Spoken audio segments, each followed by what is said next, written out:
ಓಂ ನಾರಾಯಣಂ ನಮಸ್ಕೃತ್ಯ ನರಂ ಚೈವ ನರೋತ್ತಮಂ ದೇವೀಂ ಸರಸ್ವತೀಂ ಚೈವ ತತೋ ಜಯಮುದೀರಯೇತ್. ಓಂ ಶಾಂತಿ ಶಾಂತಿ ಶಾಂತಿ. ನಾವು ಮಹಾಭಾರತದ ಸಭಾಪರ್ವದಲ್ಲಿ 60 ಅಧ್ಯಾಯಗಳ ತನಕ ವಿಚಾರ ಮಾಡಿದ್ವಿ. ಈ ಸಭಾಪರ್ವದಲ್ಲಿ ದುರ್ಯೋಧನನಿಗೆ ಧರ್ಮರಾಜ ಮಾಡಿರೋ ರಾಜಸೂಯ ಯಾಗದಲ್ಲಿ ನಡೆದಿರೋ ಘಟನೆಗಳೆಲ್ಲ ನೋಡಿ ಹೊಟ್ಟೆ ಕಿಚ್ಚು ಬಂದುಬಿಟ್ಟು ಆ ಪಾಂಡವರ ಸಂಪತ್ತಿಯನ್ನು ನೋಡಿ ಸಣ್ಣಗಾಗ್ಬಿಟ್ಟಿರ್ತಾರೆ. ಅದಕ್ಕೆ ಬಂದುಬಿಟ್ಟು ಅವ್ರ ತಂದೆ ಧೃತರಾಷ್ಟ್ರನತ ಶಕುನಿ ಕೊಟ್ಟಿರೋ ಐಡಿಯಾಯಿಂದ ಪಗಡೆ ಆಟಕ್ಕೆ ಜೂಜಾಟಕ್ಕೆ ಕರೆದು ಅವರ ಸಂಪತ್ತಿನೆಲ್ಲ ಸ್ವಂತ ಮಾಡ್ಕೋಬೇಕಂತ ಕುಟಿಲತೆಯನ್ನು ಮಾಡ್ತಾ ಇರ್ತಾನೆ. ಫಸ್ಟ್ ಅದಕ್ಕೆ ಧೃತರಾಷ್ಟ್ರ ಒಪ್ಪೋದಿಲ್ಲ. ವಿದುರ ಇದ್ದಾನೆ, ವಿದುರನ ಕರೆಯೋಣ, ವಿದುರ ಹೆಂಗೆ ಹೇಳಿದ್ರೆ ಹಂಗೆ ಅಂತ. ಅಷ್ಟಕ್ಕೆ ಮುಂಚೆ ಇನ್ನೂ ಒಳ್ಳೆ ಬುದ್ಧಿವಾದಗಳು ಹೇಳ್ತಾನೆ. ಅವ್ರಿಗೇನಿದೆಯೋ ನಿನ್ನ ಹತ್ರನೂ ಇದೆ, ರಾಜ್ಯ ನಿಮಗೂ ಬಿಟ್ಬಿಟ್ಟು ಹೋಗಿದ್ದಾರೆ. ನಾವು ಕೊಟ್ಟಿರೋ ಸ್ವಲ್ಪ ರಾಜ್ಯನ ತಗೊಂಡು ಅವ್ರ ಪಾಡಿಗೆ ಅವರೆಲ್ಲ ಕಷ್ಟಪಟ್ಟು ಸಂಪಾದನೆ ಮಾಡ್ಕೊಂಡಿದ್ದಾರೆ. ನೀನು ನಿನಗಿರೋ ಸಂಪತ್ತಿಯಲ್ಲಿ ಸಂತುಷ್ಟಿಯಿಂದ ಇರು. ದಾಯಾದಿಗಳಲ್ಲಿ ದ್ವೇಷಗಳು ಒಳ್ಳೆಯದಲ್ಲ. ಅವ್ರ ಸಂಪತ್ತು ಮೇಲೆ ಅವರು ಉದ್ಧಾರ ಆಗ್ತಿದ್ದಾರೆ ಅಂತ ಹೊಟ್ಟೆ ಕಿಚ್ಕೊಡ್ಬೇಕಂತ ಬುದ್ಧಿವಾದಗಳು ಹೇಳ್ತಾನೆ. ಆದರೆ ದುರ್ಯೋಧನ ಎಷ್ಟು ಹೇಳಿದ್ರು ಕೂಡ ಒಪ್ಪೋದಿಲ್ಲ. ನಾನು ಆತ್ಮಹತ್ಯೆ ಮಾಡ್ಕೊಂಡ್ಬಿಡ್ತೀನಿ ಅಂತಾನೆ. ಸುಮಾರು ಸತಿ ಹಂಗೆ ಬೆದರಿಸ್ತಾ ಇರ್ತಾನೆ. ಯಾವಾಗ ಧೃತರಾಷ್ಟ್ರ ಒಪ್ಪೋದಿಲ್ವೋ, ನೀನು ನಾನು ಹೇಳಿದ ಮಾತು ಒಪ್ಪಲಿಲ್ಲ ಅಂದರೆ ನಾನು ಆತ್ಮಹತ್ಯೆ ಮಾಡ್ಕೊಂಡ್ಬಿಡ್ತೀನಿ ಅಂತಾನೆ. ಸರಿ ಅಂದ್ಬಿಟ್ಟು ಇನ್ನು ಮಕ್ಕಳ ಮೇಲೆ ಇರೋ ಮೋಹಕ್ಕೆ ವಿಧಿ ಆಟ ಇಷ್ಟು ಘೋರವಾಗಿದ್ದಾಗ ಇನ್ನೇನು ಮಾಡೋಕ್ಕಾಗುತ್ತೆ ಅಂದ್ಬಿಟ್ಟು ಪರ್ಮಿಷನ್ ಕೊಡ್ತಾನೆ. ಇನ್ನು ವಿದುರ ಹೋಗ್ಬಿಟ್ಟು ಧರ್ಮರಾಜನ ಕರ್ಕೊಂಡು ಬಂದ್ಬಿಟ್ಟಿದ್ದಾನೆ. ಇನ್ನೇನು ಪಗಡೆ ಆಟ ಸ್ಟಾರ್ಟ್ ಆಗುತ್ತೆ. ಶಕುನಿ ಕಪಟದಿಂದ, ಶಕುನಿ ಹತ್ರ ಆ ಡೈಸ್ ಇರುತ್ತೆ, ಲಾಕು, ಪಗಡೆ ಆಟದ ಲಾಕು, ಅದು ಅವರು ಪೂರ್ವಜರ ಒಂದು ಮೂಳೆಯಿಂದ ಮಾಡಿರ್ತಾನೆ. ಅವನು ಯಾವ ನಂಬರು ಮನಸ್ಸಲ್ಲಿ ಸಂಕಲ್ಪ ಮಾಡಿದ್ರೆ ಅದೇ ನಂಬರ್ ಬೀಳ್ತಾ ಇರುತ್ತೆ ಅದರಲ್ಲಿ. ಅದರಿಂದ ಮೋಸದಿಂದ ಗೆದ್ದು ಬಿಡ್ತಾನೆ. ಈಗೆಲ್ಲ ಅದೇ ಈಗ ಸ್ಟೋರಿ ಬರುತ್ತೆ. ಜೂಜಾಡುವವನಿಗೆ ಇಹಪರಗಳ ಜ್ಞಾನವಿರುವುದಿಲ್ಲ, ಯುಕ್ತಾಯುಕ್ತ ವಿವೇಚನೆ ಇರುವುದಿಲ್ಲ.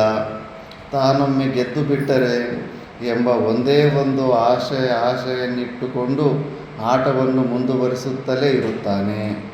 ಮೊದಲನೆಯ ಆಟದಲ್ಲಿ ಯುಧಿಷ್ಠಿರನು ಸೋತು ಹೋದನು. ಆದರವನಿಗೆ ಆಟವು ಸಾಕೆನ್ನಿಸಲಿಲ್ಲ. ಜೂಜಾಟದ ಮಹಿಮೆ ಹೆಂಗಿರುತ್ತೆ, ದುಡ್ಡು ಬಂದ್ರೂ ಇನ್ನೂ ಆಡಬೇಕು ಅನಿಸ್ತಾ ಇರುತ್ತೆ, ಇನ್ನೂ ಜಾಸ್ತಿ ಬರುತ್ತೆ. ದುಡ್ಡು ಕಳ್ಕೊಂಡ್ರೂ ಕೂಡ ಕಳ್ಕೊಂಡಿರೋ ದುಡ್ಡು ವಾಪಸ್ ಬರುತ್ತೆ ಅನ್ನೋ ಒಂದು ಆಸೆಯಿಂದ ಮತ್ತೆ ಆಡ್ತಾನೆ ಇರ್ತಾನೆ. ವೈಶಂಪಾಯನರು ಹೇಳ್ತಾರೆ, ಜನ್ಮೇಜಯ ಸೋತ ಮರುಕ್ಷಣದಲ್ಲಿಯೇ ಶಕುನಿಯನ್ನು ಕುರಿತು ಯುಧಿಷ್ಠಿರನೇ ಹೇಳುತ್ತಾನೆ, ಶಕುನಿಯೇ, ನೀನು ಮೋಸದಿಂದಲೇ ಆಟದಲ್ಲಿ ನನ್ನನ್ನು ಗೆದ್ದಿರುವೆ, ಆದರೂ ಅಹಂಕಾರ ಪಡುತ್ತಿರುವೆ. ಸಹಸ್ರ ಸಂಖ್ಯೆಯಲ್ಲಿ ಪಣಗಳನ್ನಿಟ್ಟು ಪುನಃ ಆಟವಾಡೋಣ, ಸಿದ್ಧನಾಗು. ನನ್ನ ಬಳಿಯಲ್ಲಿ 1,000 ನಿಷ್ಕಗಳಿಂದ ಅಂದರೆ ಸುವರ್ಣ ನಾಣ್ಯಗಳಿಂದ ತುಂಬಿರುವ ಸುಂದರವಾದ ಅನೇಕ ಭಾಂಡಗಳಿವೆ. ನನ್ನ ಬೊಕ್ಕಸವು ಅಕ್ಷಯವಾದ ಸುವರ್ಣ ನಾಣ್ಯಗಳಿಂದಲೂ ಬೆಳ್ಳಿಯಿಂದಲೂ ಮತ್ತು ಇನ್ನೂ ಇತರ ಲೋಹಗಳ ರಾಶಿಗಳಿಂದಲೂ ಸಮೃದ್ಧವಾಗಿದೆ. ಅಪಾರವಾದ ಈ ಐಶ್ವರ್ಯವನ್ನೇ ಪಣವನ್ನಾಗಿಟ್ಟು ನಿನ್ನೊಡನೆ ಆಟವಾಡುತ್ತೇನೆ. ಹೀಗೆ ಹೇಳಿ ಯುಧಿಷ್ಠಿರನು ದಾಳಗಳನ್ನು ಬಿಟ್ಟನು. ಸೋಲು ಒಪ್ಪೋದಿಲ್ಲ. ಮನುಷ್ಯನಿಗೆ ಅಹಂಕಾರ ಬಂತಂದರೆ ಯಾವ ವಿಷಯದಲ್ಲೂ ಅವನು ಸೋಲಕ್ಕೆ ಇಷ್ಟಪಡಲ್ಲ. ವಾದ ವಿವಾದದಲ್ಲೂ ಸೋಲೋದಕ್ಕೆ ಇಷ್ಟಪಡಲ್ಲ. ಪ್ರತಿಯೊಂದು ವಿಷಯದಲ್ಲೂ ಗೆದ್ದಬೇಕಂತ ಇದು ಬರುತ್ತೆ. ಆಟವು ಪ್ರಾರಂಭವಾಯಿತು. ಶಕುನಿಯು ಮೋಸದಿಂದ ಆಟವಾಡುತ್ತಿದ್ದನು. ಸ್ವಲ್ಪ ಹೊತ್ತಿನಲ್ಲಿಯೇ ಶಕುನಿಯು ಕುರುವಂಶ ಪ್ರದೀಪನಾದ ಪಾಂಡುವಿನ ಜ್ಯೇಷ್ಠಪುತ್ರನಾದ ಅಕಳಂಕ ಕೀರ್ತಿಶಾಲಿಯಾದ ಯುಧಿಷ್ಠಿರನನ್ನು ಕುರಿತು ಜಿತಂ ಎಂದು ಕೇಕೆ ಹಾಕಿ ನಗುತ್ತಾ ಹೇಳಿದನು. ಯುಧಿಷ್ಠಿರನು ಪುನಃ ಆಟವನ್ನು ಮುಂದುವರಿಸಿದನು.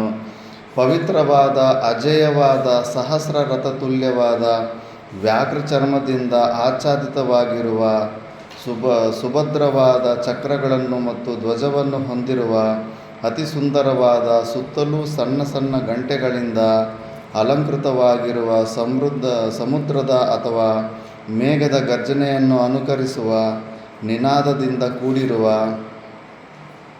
ಉತ್ತಮ ಜಾತಿಯ ಕುರರವೆಂಬ ಪಕ್ಷಿಗೆ ಸಮಾನವಾದ ಕಾಂತಿಯುಳ್ಳ 8 ಕುದುರೆಗಳಿಂದ ಎಳೆಯಲ್ಪಡುವ ಬಹು ವೇಗಗತಿಯುಳ್ಳ ಮತ್ತು ನಮ್ಮೈವರನ್ನು ಇಲ್ಲಿಗೆ ಒಯ್ದು ತಂದಿರುವ ನನ್ನ ಜೈತ್ರ ರಥವನ್ನು ಪಣವನ್ನಾಗಿಡುತ್ತೇನೆ.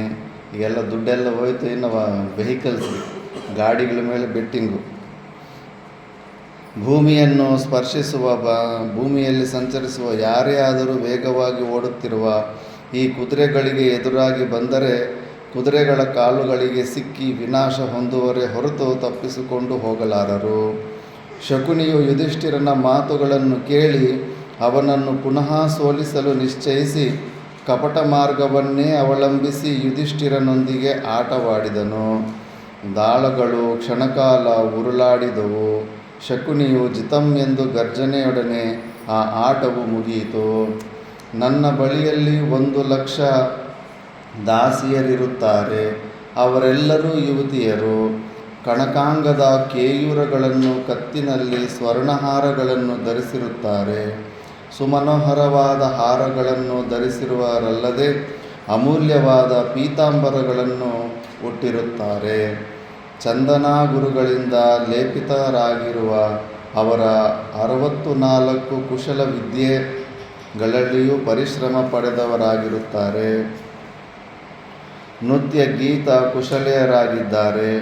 ಅವರು ನನ್ನ ಆಜ್ಞಾನುಸಾರವಾಗಿ ಅಮಾತ್ಯರನ್ನು, ಸ್ನಾತಕ ವ್ರತನಿಷ್ಠರಾದ ಬ್ರಾಹ್ಮಣರನ್ನು, ರಾಜರನ್ನು ಉಪಚರಿಸುವುದರಲ್ಲಿ ನಿಯುಕ್ತರಾಗಿದ್ದಾರೆ. ಅವರೆಲ್ಲರನ್ನೂ ಈ ಆಟಕ್ಕೆ ಪಣವನ್ನಾಗಿಟ್ಟಿರುತ್ತೇನೆ. ಶಕುನಿಯು ಯುಧಿಷ್ಠಿರನ ಮಾತುಗಳನ್ನು ಕೇಳಿ ಅವನನ್ನು ಪುನಃ ಸೋಲಿಸಲು ನಿಶ್ಚಯಿಸಿ ಮೋಸದ ಮಾರ್ಗವನ್ನವಲಂಬಿಸಿ ಯುಧಿಷ್ಠಿರನೊಂದಿಗೆ ಆಟವಾಡಿದನು. ಗಡಗಡ ಶಬ್ದ ಮಾಡುತ್ತಾ ದಾಳಗಳನ್ನು ಉರುಳತೊಡಗಿದವು. ನವ ನವ ಎಂದೊಬ್ಬರು, ಪದಿ ಪದಿ ಅಂದರೆ 9 ಸಂಖ್ಯೆ ಅಂತ, 10 ಅಂತ ಒಬ್ಬರು ಮತ್ತೊಬ್ಬರು ಕೂಗಿ ದಾಳ ಹಾಕುತ್ತಿದ್ದರು. ಆದರೆ ಶಕುನಿಯು ಹೇಳುತ್ತಿದ್ದ ಗರಗಳೆಲ್ಲ ಬೀಳುತ್ತಿದ್ದವು.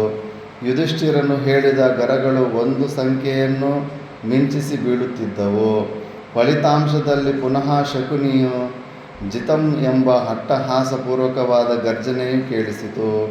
ಯುಧಿಷ್ಠಿರನು ಅಮೂಲ್ಯವಾದ ಒಂದೊಂದು ವಸ್ತುವನ್ನು ಸೋತ ನಂತರ ಮತ್ತೊಂದು ಸಂಪತ್ತಿನ ನೆನಪು ಮಾಡಿಕೊಂಡು ಹೇಳತೊಡಗಿದನು. ನನ್ನಲ್ಲಿ 1000 ಮಂದಿ ಸಂಭಾವಿತರಾದ ವಿಧೇಯರಾದ ಸೇವಕರಿದ್ದಾರೆ. ಅವರೆಲ್ಲರೂ ಅತಿಥಿಗಳ ಇಂಗಿತವನ್ನರಿತು ಸೇವೆ ಮಾಡುವುದರಲ್ಲಿ ಅತಿ ಚತುರರಾಗಿರುವರು. ಅವರೆಲ್ಲರೂ ರೇಷ್ಮೆಯ ವಸ್ತ್ರಗಳನ್ನು ಧರಿಸಿರುತ್ತಾರೆ. ಪ್ರಜ್ಞಾವಂತರಾದ ಮೇಧಾವಿಗಳಾದ ಅವರು ಯುವಕರಾಗಿದ್ದಾರೆ, ಜಿತೇಂದ್ರಿಯರಾಗಿದ್ದಾರೆ. ಕರ್ಣಕುಂಡಲಧಾರಿಗಳಾದ ಆ ಸೇವಕರು ಹಗಲು ರಾತ್ರಿಗಳೆಂಬ ವಿವೇಚನೆಯಿಲ್ಲದೆ ಕೈಯಲ್ಲಿ ಪಾತ್ರೆಗಳನ್ನು ಹಿಡಿದು ಅತಿಥಿ ಅಭ್ಯಾಗತರ ಸೇವೆಯಲ್ಲಿ ನಿರತರಾಗಿರುತ್ತಾರೆ. ಆ ಐಶ್ವರ್ಯವನ್ನು ಈ ಆಟಕ್ಕೆ ಪಣವನ್ನಾಗಿಡುತ್ತೇನೆ. ಯುಧಿಷ್ಠಿರನ ಮಾತುಗಳನ್ನು ಕೇಳಿ ಅವನನ್ನು ಪುನಃ ಸೋಲಿಸಲು ನಿಶ್ಚಯಿಸಿದ ಶಕುನಿಯು ಮೋಸದ ಮಾರ್ಗವನ್ನವಲಂಬಿಸಿ ಯುಧಿಷ್ಠಿರನೊಡನೆ ಆಟವಾಡಿದನು. ಆ ಆಟವು ಪ್ರಾರಂಭವಾಗಿ ಕೆಲವು ನಿಮಿಷಗಳ ನಂತರ ಶಕುನಿಯ ಅಟ್ಟಹಾಸಪೂರಿತವಾದ ಜಿತಂ ಎಂಬ ಶಬ್ದವು ಎಲ್ಲರಿಗೂ ಕೇಳಿಸಿತು. ಯುಧಿಷ್ಠಿರನ ಸೇವಕರು ಕಣ್ಣೀರುಗರೆದರು. ಯುಧಿಷ್ಠಿರನು ಪುನಃ ಶಕುನಿಗೆ ಹೇಳಿದನು, ಸೋಬಲನೇ, ನನ್ನಲ್ಲಿ 1,000 ಮದಿಸಿದ ಆನೆಗಳಿವೆ. ಅವೆಲ್ಲಕ್ಕೂ ಸುವರ್ಣ ರಜ್ಜುಗಳನ್ನು ಹಾಕಲಾಗಿದೆ. ಅವುಗಳ ಕುಂಭಸ್ಥಳಗಳಲ್ಲಿ ಪದ್ಮದ ಚಿಹ್ನೆಗಳಿವೆ. ಅವು ಸ್ವರ್ಣಮಾಳೆಗಳಿಂದಲೂ ಇನ್ನೂ ಇತರ ಆಭರಣಗಳಿಂದಲೂ ಅಲಂಕರಿಸಲ್ಪಟ್ಟಿವೆ, ಚೆನ್ನಾಗಿ ಪಳಗಿವೆ. ಅವುಗಳಿಗೆ ನೇಗಿಲಿನ ದಂಡದಂತೆ ಉದ್ದವಾಗಿರುವ ಮೊನಚಾದ ಮತ್ತು ಬಿಳುಪಾದ ದಂತಗಳಿವೆ. ರಾಜರನ್ನು ಒಯ್ಯಲು ಆ ಪಟ್ಟದ ಆನೆಗಳು ಯೋಗ್ಯವಾಗಿವೆ. ಯುದ್ಧ ಕಾಲಗಳಲ್ಲಿ ಎಂತಹ ರಣಘೋಷಣೆಗಳನ್ನು ಲೆಕ್ಕಿಸದೆ ಅವು ಮುನ್ನುಗ್ಗುತ್ತವೆ. ಶತ್ರುಗಳ ನಗರಗಳನ್ನು ಭೇದಿಸುತ್ತವೆ. ಅವು ಕಪ್ಪಾದ ಮೋಡದ ಕಾಂತಿಯನ್ನು ಹೊಂದಿರುತ್ತವೆ. ಪ್ರತಿಯೊಂದು ಮದಗಜದೊಡನೆ ಎಂಟೆಂಟು ಹೆಣ್ಣಾನೆಗಳಿರುತ್ತವೆ. ಆ ಐಶ್ವರ್ಯವನ್ನು ನಾನು ಈ ಆಟಕ್ಕೆ ಪಣವನ್ನಾಗಿಟ್ಟಿರುತ್ತೇನೆ. ವೈಶಂಪಾಯನರು ಹೇಳ್ತಾರೆ, ಜನಮೇಜಯ, ಹೀಗೆಂಬುದಾಗಿ ಹೇಳಿದ ಯುಧಿಷ್ಠಿರನನ್ನು ಅಪಹಾಸ್ಯ ಮಾಡುತ್ತಿರುವನೋ ಎಂಬಂತೆ ಶಕುನಿಯು ಗಹಗಹಿಸಿ ನಗುತ್ತಾ ದಾಳಗಳನ್ನೆಸೆದನು. ನವ ನವ ಪದಿಪತ್ತು ಪದಿಪತ್ತು ಎಂಬ ಕೂಗಾಟಗಳು ಪ್ರಾರಂಭವಾದವು. ಶಕುನಿಯು ತನ್ನ ಕಪಟದ್ಯೂತವನ್ನೇ ಮುಂದುವರಿಸಿದನು. ಕ್ಷಣ ಮಾತ್ರದಲ್ಲಿ ಯುಧಿಷ್ಠಿರನನ್ನು ಕುರಿತು ಗೆದ್ದೆನು ಎಂದು ಹೇಳಿ ಎದೆ ತಟ್ಟಿಕೊಂಡನು. ಸೋತನೊಡನೆಯೇ ಯುಧಿಷ್ಠಿರನು ಮತ್ತೊಂದು ಆಟಕ್ಕೆ ಪಣವನ್ನು ಸಿದ್ಧಪಡಿಸುತ್ತಾ ಹೇಳಿದನು. ಅಷ್ಟೇ, ಇನ್ನು ಒಂದು ಸತಿ ಜೂಜಾಟದಲ್ಲಿ ಸಿಕ್ಕಾಕೊಂಡ್ಬಿಟ್ರೆ ಹೊರಗಡೆ ಬರೋಕ್ಕಾಗಲ್ಲ, ಸಂಪೂರ್ಣ ನಾಶ ಆಗೋ ತನಕ ಹಂಗೆ ಮಾಡ್ತಾ ಇರ್ತಾರೆ. ನನ್ನಲ್ಲಿ ಆನೆಗಳಷ್ಟೇ ರಥಗಳೂ ಇವೆ. ಆ ರಥಗಳೆಲ್ಲವೂ ಚಿನ್ನದ ಧ್ವಜಸ್ತಂಭಗಳಿಂದ ಕೂಡಿವೆ. ಎಲ್ಲ ರಥಗಳಿಗೂ ಯುದ್ಧದ ನಡಿಗೆಯಲ್ಲಿ ಪೂರ್ಣ ಪರಿಶ್ರಮ ಹೊಂದಿರುವ ಕುದುರೆಗಳನ್ನು ಯೋಜಿಸಲಾಗಿದೆ. ಒಳ್ಳೆಯ ಚತುರರಾದ ಮತ್ತು ಯುದ್ಧ ವಿಶಾರದರಾದ ರಥಿಕರು ಆ ರಥಗಳಲ್ಲಿ ಕುಳಿತಿರುತ್ತಾರೆ. ಅವರೆಲ್ಲರಿಗೂ ಯುದ್ಧ ಸಮಯದಲ್ಲಾಗಲಿ ಶಾಂತಿ ಸಮಯದಲ್ಲಾಗಲಿ 1,000 ಸುವರ್ಣ ನಾಣ್ಯಗಳನ್ನು ಮಾಸಾಶನವಾಗಿ ಕೊಡುತ್ತಿರುವೆನು. 1,000 ಸುವರ್ಣ ನಾಣ್ಯಗಳು ಆವಾಗಲೇ ಸಂಬಳ, ಬಂಗಾರದ ನಾಣ್ಯಗಳು. ಅಂದರೆ ಒಂದೊಂದು ನಾಣ್ಯ ಒಂದು 50 ಗ್ರಾಮ್ ಇರುತ್ತೇನೋ, 50 ಗ್ರಾಮ್ ಇನ್ನೂ ಹೆಚ್ಚು ಕಡಿಮೆ ಇರುತ್ತೆ. ಅಂಥವು 1000 ಅಂದರೆ ಇವಾಗ ಹೆಚ್ಚು ಕಡಿಮೆ ಒಂದು 10 ಲಕ್ಷಕ್ಕಿಂತ ಅಷ್ಟು ಸ್ಯಾಲ್ರಿ ಆವಾಗ. ಮತ್ತು ಆ ಐಶ್ವರ್ಯವನ್ನು ಪಣವನ್ನಾಗಿಟ್ಟು ಆಟವಾಡುತ್ತೇನೆ. ಯುಧಿಷ್ಠಿರನ ಮೇಲೆ ನಿಷ್ಕಾರಣವಾಗಿ ವೈರವನ್ನು ತಾಳಿದ್ದ ದುರಾತ್ಮನಾದ ಶಕುನಿಯು ಆ ಮಾತನ್ನು ಅಂಗೀಕರಿಸಿ ತನಗೆ ಬೇಕಾದ ಗರಗಳೇ ಬೀಳುವಂತೆ ವಂಚನೆಯಿಂದ ಆಟವನ್ನಾಡಿ ಯುಧಿಷ್ಠಿರನನ್ನು ಗೆದ್ದು, ಯುಧಿಷ್ಠಿರ, ನಾನೇ ಗೆದ್ದನು ಎಂದು ಗಟ್ಟಿಯಾಗಿ ಕೂಗಿಕೊಂಡನು. ಯುಧಿಷ್ಠಿರನ ಮುಖವು ಬಾಡಿತು. ಆದರೂ ಆಟದ ಛಲವು ಹೋಗಿರಲಿಲ್ಲ. ಪುನಃ ಪಣವನ್ನಿಟ್ಟನು. ನನ್ನಲ್ಲಿ ತಿತ್ತಿರಿ ಪಕ್ಷಿಗಳಂತೆ ವಿಚಿತ್ರ ವರ್ಣಗಳಿಂದ ಕೂಡಿರುವ ಗಂಧರ್ವಲೋಕದ ಅನೇಕ ಸಹಸ್ರ ಕುದುರೆಗಳಿವೆ. ಗಾಂಡೀವಧರನಾದ ಅರ್ಜುನನು ಚಿತ್ರರಥನೆಂಬ ಗಂಧರ್ವನನ್ನು ಸೋಲಿಸಿದಾಗ ಆ ಗಂಧರ್ವನು ಆದರಪೂರ್ವಕವಾಗಿ ಅರ್ಜುನನಿಗೆ ಸಮರ್ಪಿಸಿದ ಅಶ್ವಗಳಿವು. ಅವುಗಳನ್ನೇ ಪಣವನ್ನಾಗಿಡುತ್ತೇನೆ. ಜನ್ಮೇಜಯ, ಯುಧಿಷ್ಠಿರನ ಮಾತುಗಳನ್ನು ಕೇಳಿ ಶಕುನಿಯು ಅವನನ್ನು ಪುನಃ ಪರಾಭವಗೊಳಿಸಲು ನಿಶ್ಚಯಿಸಿ ವಂಚನೆಯನ್ನೇ ಅವಲಂಬಿಸಿ ಆಟವಾಡಿ ಗೆದ್ದು ಯುಧಿಷ್ಠಿರನನ್ನು ಕುರಿತು, ಜಿತಂ, ನೀನಿಟ್ಟ ಪಣವನ್ನು ಗೆದ್ದುಕೊಂಡೆನು ಎಂದು ಕೂಗಿ ಹೇಳಿದನು. ತನ್ನಲ್ಲಿರುವುದನ್ನೆಲ್ಲ ಪಣವನ್ನಾಗಿಟ್ಟು ಯುಧಿಷ್ಠಿರನು ಕಳೆದುಕೊಳ್ಳಲೇಬೇಕಾಗಿತ್ತು. ಕೌರವರ ಉದ್ದೇಶವೂ ಅದಾಗಿತ್ತಲ್ಲವೇ? ವಿಧಿಯನ್ನೇ ನಂಬಿ ಬಂದಿದ್ದ ಯುಧಿಷ್ಠಿರನು ಪುನಃ ಆಟವನ್ನು ಪ್ರಾರಂಭಿಸುತ್ತಾ ಹೇಳಿದನು. ನನ್ನಲ್ಲಿ 10,000 ಉತ್ತಮವಾದ ವಾಹನಗಳಿವೆ. ಅವುಗಳನ್ನು ಎಳೆಯಲು ಬಲಿಷ್ಠವಾದ ಪ್ರಾಣಿಗಳನ್ನು ಯೋಜಿಸಲಾಗಿದೆ. ನಾನಾ ವರ್ಣಗಳಿಂದ ಆರಿಸಲ್ಪಟ್ಟ 60,000 ಯೋಧರಿರುತ್ತಾರೆ. ಅವರೆಲ್ಲರೂ ವಿಶಾಲವಕ್ಷರಾಗಿ ಪರಾಕ್ರಮಿಗಳಾಗಿದ್ದಾರೆ. ಹಾಳು ಮತ್ತು ಅನ್ನ ಅವರಿಗೆ ಆಹಾರವಾಗಿದೆ. ಆ ವಿಪುಲೈಶ್ವರ್ಯವನ್ನು ನಾನು ಈ ಆಟಕ್ಕೆ ಪಣವನ್ನಾಗಿಟ್ಟಿರುತ್ತೇನೆ. ಯುಧಿಷ್ಠಿರನಿಗೆ ಗೆದ್ದೆನೆಂದು ಹೇಳಿಕೊಳ್ಳುವ ಅವಕಾಶವೇ ಸಿಕ್ಕಲಿಲ್ಲ. ಸೋತು ತನ್ನಲ್ಲಿದ್ದ ಐಶ್ವರ್ಯವನ್ನೆಲ್ಲ ಪಣವನ್ನಾಗಿಡುವುದೊಂದೇ ಅವನ ಕೆಲಸವಾಗಿತ್ತು. ಯುಧಿಷ್ಠಿರನು ತನ್ನ ಪಣವನ್ನು ಘೋಷಿಸಿದೊಡನೆಯೇ ಶಕುನಿಯು ಯಥಾಪೂರ್ವಕವಾಗಿ ಯುಧಿಷ್ಠಿರರನ್ನು ಪರಾಭವಗೊಳಿಸಿ ನಿಶ್ಚಯಿಸಿ ವಂಚನೆಯ ಮಾರ್ಗದಿಂದಲೇ ಆಟದಲ್ಲಿ ಗೆದ್ದು ಜಿತಂ ಎಂದು ಕೂಗುತ್ತಿದ್ದನು. ಆದರೆ ಯುಧಿಷ್ಠಿರನು ಎಲ್ಲ ಐಶ್ವರ್ಯಗಳನ್ನು ಕಳೆದುಕೊಂಡರೂ ಆಟವನ್ನು ನಿಲ್ಲಿಸುವ ಮನೋಭಾವದಿಂದಿರಲಿಲ್ಲ. ಪುನಃ ತನ್ನಲ್ಲಿದ್ದ ಇತರ ಐಶ್ವರ್ಯವನ್ನು ವಿವರಿಸುತ್ತಾ ಹೇಳಿದನು. ನನ್ನಲ್ಲಿ 400 ನಿಧಿಗಳಿವೆ. ಅವುಗಳನ್ನು ತಾಮ್ರದ ಮತ್ತು ಕಬ್ಬಿಣದ ಪೆಟ್ಟಿಗೆಗಳಲ್ಲಿಡಲಾಗಿದೆ. ಪುಟಕ್ಕೆ ಹಾಕಲ್ಪಟ್ಟ ಚಿನ್ನದ 5 ದ್ರೋಣಗಳಷ್ಟು, ಒಂದು ದ್ರೋಣ ಅಂದರೆ ಮರದಿಂದ ಮಾಡಿದ ಅಳತೆಯ ಪಾತ್ರೆ, ಅದು ಒಂದು ದೋಣಿ ಅಂತಾರೆ, ಇಷ್ಟು ದೊಡ್ಡದಾಗಿ ತೂಮು ಅಂತಾರೆ ಅದನ್ನು, ಭತ್ತ ಅದನ್ನೆಲ್ಲ ಮೆಜರ್ ಮಾಡೋಕ್ಕೆ ಮುಂಚೆ ಬಳಸ್ತಾಯಿದ್ರು, ಈಗೆಲ್ಲ ಇಲ್ಲ. ಅಷ್ಟು ದೊಡ್ಡದು ಒಂದೊಂದು ನಿಧಿಯ ಪರಿಮಾಣವಾಗಿರುತ್ತದೆ. ಆಪತ್ಕಾಲಕ್ಕೆಂದು ಸಂಗ್ರಹಿಸಿಟ್ಟಿರುವ ಆ ನಿಧಿಗಳನ್ನು ಪಣವನ್ನಾಗಿಡುತ್ತೇನೆ. ಮಹಾರಾಜ, ಯುಧಿಷ್ಠಿರನ ಅನರ್ಘವಾದ ಆ ಪಣವನ್ನು ಕಿತ್ತುಕೊಳ್ಳಬೇಕೆಂದು ಅವನನ್ನು ಪರಾಭವಗೊಳಿಸಬೇಕೆಂದು ನಿಶ್ಚಯಿಸಿದ ಶಕುನಿಯು ನಂಬಿಕೆಗೆ ದ್ರೋಹವೆನಿಸಿದ ಮಾರ್ಗವನ್ನನುಸರಿಸಿ ದಾಳಗಳನ್ನು ಬಿಟ್ಟನು. ಅವನು ಹೇಳಿದಂತೆ ಕೇಳುತ್ತಿದ್ದ ದಾಳಗಳು ಅವನಿಗೇ ಜಯಗಳಿಸಿಕೊಟ್ಟವು. ಸೌಬಲನ ಯುಧಿಷ್ಠಿರನನ್ನು ಕುರಿತು ಈ ಆಟವನ್ನು ನಾನೇ ಗೆದ್ದು ಬಿಟ್ಟೆನು ಎಂದು ಅಟ್ಟಹಾಸದಿಂದ ಹೇಳಿದನು. ಜನಮೇಜಯ, ಸರ್ವಾಪಹಾರಿಯಾದ ಮತ್ತು ಸುಘೋರವಾದ ದ್ಯೂತವು ಮುಂದುವರಿಯುತ್ತಿರಲಾಗಿ ಸಕಲ ವಿಧವಾದ ಸಂಶಯಗಳನ್ನು ನಿವಾರಿಸಲು ಅತ್ಯಂತ ಸಮರ್ಥನಾದ ವಿದುರನು ಧೃತರಾಷ್ಟ್ರನಿಗೆ ಹೇಳಿದನು. ಮಹಾರಾಜ, ನಾನು ಹೇಳುವುದನ್ನು ಕೇಳು. ನನ್ನ ಮಾತುಗಳು ನಿನಗೆ ರುಚಿಸಲಾರವೆಂದು ನನಗೆ ತಿಳಿದಿದೆ. ಮರಣಕಾಲವು ಸಮೀಪಿಸಿರುವ ರೋಗಿಗೆ ಔಷಧವು ರುಚಿಸದಿರುವಂತೆ ಶಾಸ್ತ್ರಸಮ್ಮತವಾದ ನನ್ನ ಮಾತುಗಳು ನಿನಗೆ ಪ್ರಿಯವಾಗಲಾರವು. ಆದರೂ ಸಹ ನನ್ನ ಕರ್ತವ್ಯವೆಂದು ತಿಳಿದು ಈ ಮಾತುಗಳನ್ನು ಹೇಳುತ್ತಿರುವೆನು. ನಿನಗೆ ತಿಳಿದಿರುವಂತೆಯೇ ಪಾಪಬುದ್ಧಿಯು ಈ ದುರ್ಯೋಧನನು ಹುಟ್ಟಿದೊಡನೆಯೇ ಗುಳ್ಳೆ ನರಿಯಂತೆ ವಿಕೃತ ಧ್ವನಿಗೈದನು. ಹುಟ್ಟಿದ ತಕ್ಷಣ ಗುಳ್ಳೆ ನರಿ ಥರ ಕಿರ್ಚಿರ್ತಾನೆ.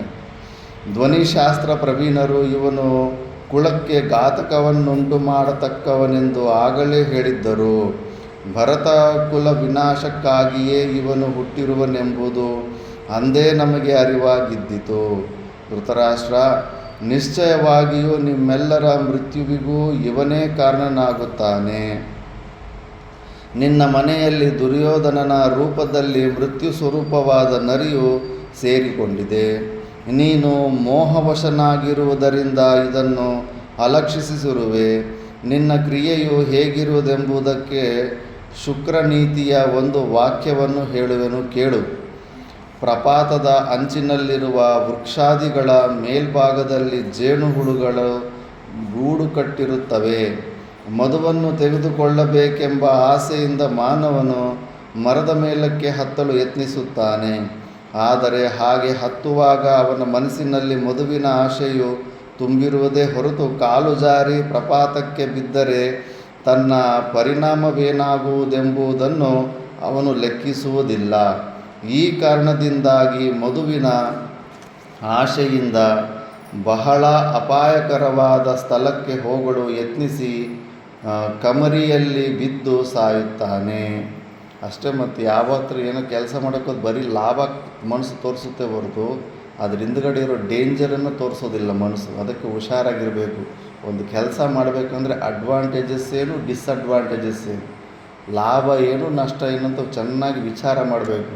1000 ಸತಿ ವಿಚಾರ ಮಾಡಿ ಒಂದು ಹೆಜ್ಜೆ ಮುಂದೆ ಹಾಕಿದ್ರೆ ತುಂಬ ಸಕ್ಸಸ್ ಬರುತ್ತೆ ಅಂತಾರೆ. ಆದರೆ ನಾವು ಮನಸ್ಸಿಗೆ ವಿಚಾರಕ್ಕೆ ಅವಕಾಶನೇ ಕೊಡಲ್ವಲ್ಲ. ಮೆಕ್ಯಾನಿಕಲ್ ಲೈಫು ಟಕ್ ಅಂತ ಮಾಡಿಬಿಡ್ತೀವಿ. ಒಂದು ಸತಿ ಮಾಡಿಬಿಟ್ಟ ಮೇಲೆ ಮತ್ತೆ ಮಿಸ್ಟೇಕ್ ಅಷ್ಟೇ. ಈ ದುರ್ಯೋಧನನಾದರೋ ಜೂಜಿನ ಅಮಲಿನಿಂದ ಅಸಾಧ್ಯವಾದುದನ್ನು ಸುಲಭವಾಗಿ ಸಾಧಿಸುವೆನೆಂದು ಭ್ರಮಿಸಿದ್ದಾನೆ. ಇದರ ಪರಿಣಾಮವೇನಾಗಬಹುದು ಎಂಬುದರ ಅರಿವು ಇವನಿಗೆ ಉಂಟಾಗಲಿಲ್ಲ. ಮಹಾರಥಿಗಳಾದ ಪಾಂಡವರೊಡನೆ ದ್ವೇಷ ಬೆಳೆಸಿದರೆ ತನ್ನ ಅವಸಾನವು ಅತಿ ಶೀಘ್ರದಲ್ಲಿಯೇ ಆಗುವುದೆಂಬುದನ್ನು ಇವನು ತಿಳಿದಿಲ್ಲ. ಮಹಾರಾಜ, ಇವನನ್ನು ಪರಿತ್ಯಜಿಸುವುದೇ ನಿನಗೆ ಯುಕ್ತವಾಗಿದೆ. ಭೋಜವಂಶದಲ್ಲಿ ಅಸಮಂಜಸನೆಂಬ ರಾಜಕುಮಾರನೊಬ್ಬನಿದ್ದನು. ನಾಗರಿಕರ ಹಿತಚಿಂತನೆಯಿಂದ ಆ ದೇಶದ ಅರಸನು ತನ್ನ ಮಗನನ್ನೇ ಪರಿತ್ಯಜಿಸಿದ ವಿಷಯವು ನಿನಗೂ ತಿಳಿದಿರಬಹುದು. ಹೀಗೆಯೇ ಅಂಧಕ, ಯಾದವ, ಭೋಜವಂಶದವರು ಒಟ್ಟಾಗಿ ಯೋಚಿಸಿ ಕುಲಂಕನಾದ ಕಂಸನನ್ನು ಪರಿತ್ಯಜಿಸಿದರು. ಶ್ರೀಕೃಷ್ಣನಿಂದ ಕಂಸನು ವಧಿಸಲ್ಪಟ್ಟ ನಂತರ ಸುಮಾರು 100 ವರ್ಷಗಳ ಪರ್ಯಂತವಾಗಿ ಯಾದವರು ಯಾವ ವಿಧವಾದ ಉಪದ್ರವವೂ ಇಲ್ಲದೆ ಸುಖ ಸಂತೋಷಗಳಿಂದಿದ್ದಾರೆ. ಅದೇ ರೀತಿಯಲ್ಲಿ ನಿನ್ನ ಆಜ್ಞೆಯಂತೆ ಗಾಂಡೀವಿಯು ದುರುಳನಾದ ಈ ದುರ್ಯೋಧನನನ್ನು ಹೀಗಳೇ ನಿಗ್ರಹಿಸಲಿ. ಇವನ ನಿಗ್ರಹದಿಂದಾಗಿ ಕುರುವಂಶದವರೆಲ್ಲರೂ ತಮ್ಮ ದಿನಗಳನ್ನು ಈತಿ ಬಾಧೆಗಳಿಲ್ಲದೆ ಸುಖ ಸಂತೋಷಗಳಿಂದ ಕಳೆಯುವಂತಾಗಲಿ. ಹುಟ್ಟಿದ ತಕ್ಷಣವೇ ದುರ್ಯೋಧನ ಹುಟ್ಟಿದ ತಕ್ಷಣ ಹೇಳ್ಬಿಡ್ತಾನೆ, ಅವನನ್ನು ಇನ್ನೊಬ್ಬನ ಸಾಯಿಸ್ಬಿಡು, ಮಿಕ್ಕಿದವರೆಲ್ಲ ಆರಾಮಾಗಿ ಒಳ್ಳೆ ಜೀವನ ಮಾಡ್ತಾರೆ, ಇನ್ನೊಬ್ಬ ಎದುರಾಗನೇ ಇಡೀ ವಂಶನೇ ನಾಶ ಮಾಡ್ತಾನೆ ಅಂತ. ಒಂದು ಕಾಗೆಯನ್ನು ಕೊಟ್ಟು ನವಿಲುಗಳನ್ನು, ನರಿಯನ್ನು ಕೊಟ್ಟು ಹುಲಿಗಳನ್ನು ಪಡೆಯುವಂತೆ ಈ ದುರ್ಯೋಧನನನ್ನು ಪರಿತ್ಯಾಗ ಮಾಡಿ ಪಾಂಡವರನ್ನು ನಿನ್ನವರನ್ನಾಗಿ ಮಾಡಿಕೋ. ಹಾಗೆ ಮಾಡದೆ ನೀನು ಶೋಕಸಾಗರದಲ್ಲಿ ಮುಳುಗಬೇಡ. ಕುಲದ ರಕ್ಷಣೆಯ ಸಲುವಾಗಿ ತನ್ನ ಆತ್ಮೀಯನನ್ನಾದರೂ ಪರಿತ್ಯಾಗ ಮಾಡಬೇಕು. ಒಂದು ಹಳ್ಳಿಯ ರಕ್ಷಣೆಗಾಗಿ ಒಂದು ಕುಲದ ತ್ಯಾಗವನ್ನಾದರೂ ಮಾಡಬೇಕು. ಇದು ಮೇನ್ ಶ್ಲೋಕ. ತ್ಯಜೇತ್ ಕುಲಾರ್ಥೆ ಪುರುಷಂ ಗ್ರಾಮಸ್ಯಾರ್ಥೆ ಕುಲಂ ತ್ಯಜೇತ್ ಗ್ರಾಮಂ ಜನಪದಸ್ಯಾರ್ಥೆ ಆತ್ಮಾರ್ಥೆ ಪೃಥಿವೀಂ ತ್ಯಜೇತ್. ಯಾವಾಗಲೂ ನಾವು ಧರ್ಮವನ್ನು ಮುಂದಿಟ್ಕೋಬೇಕು.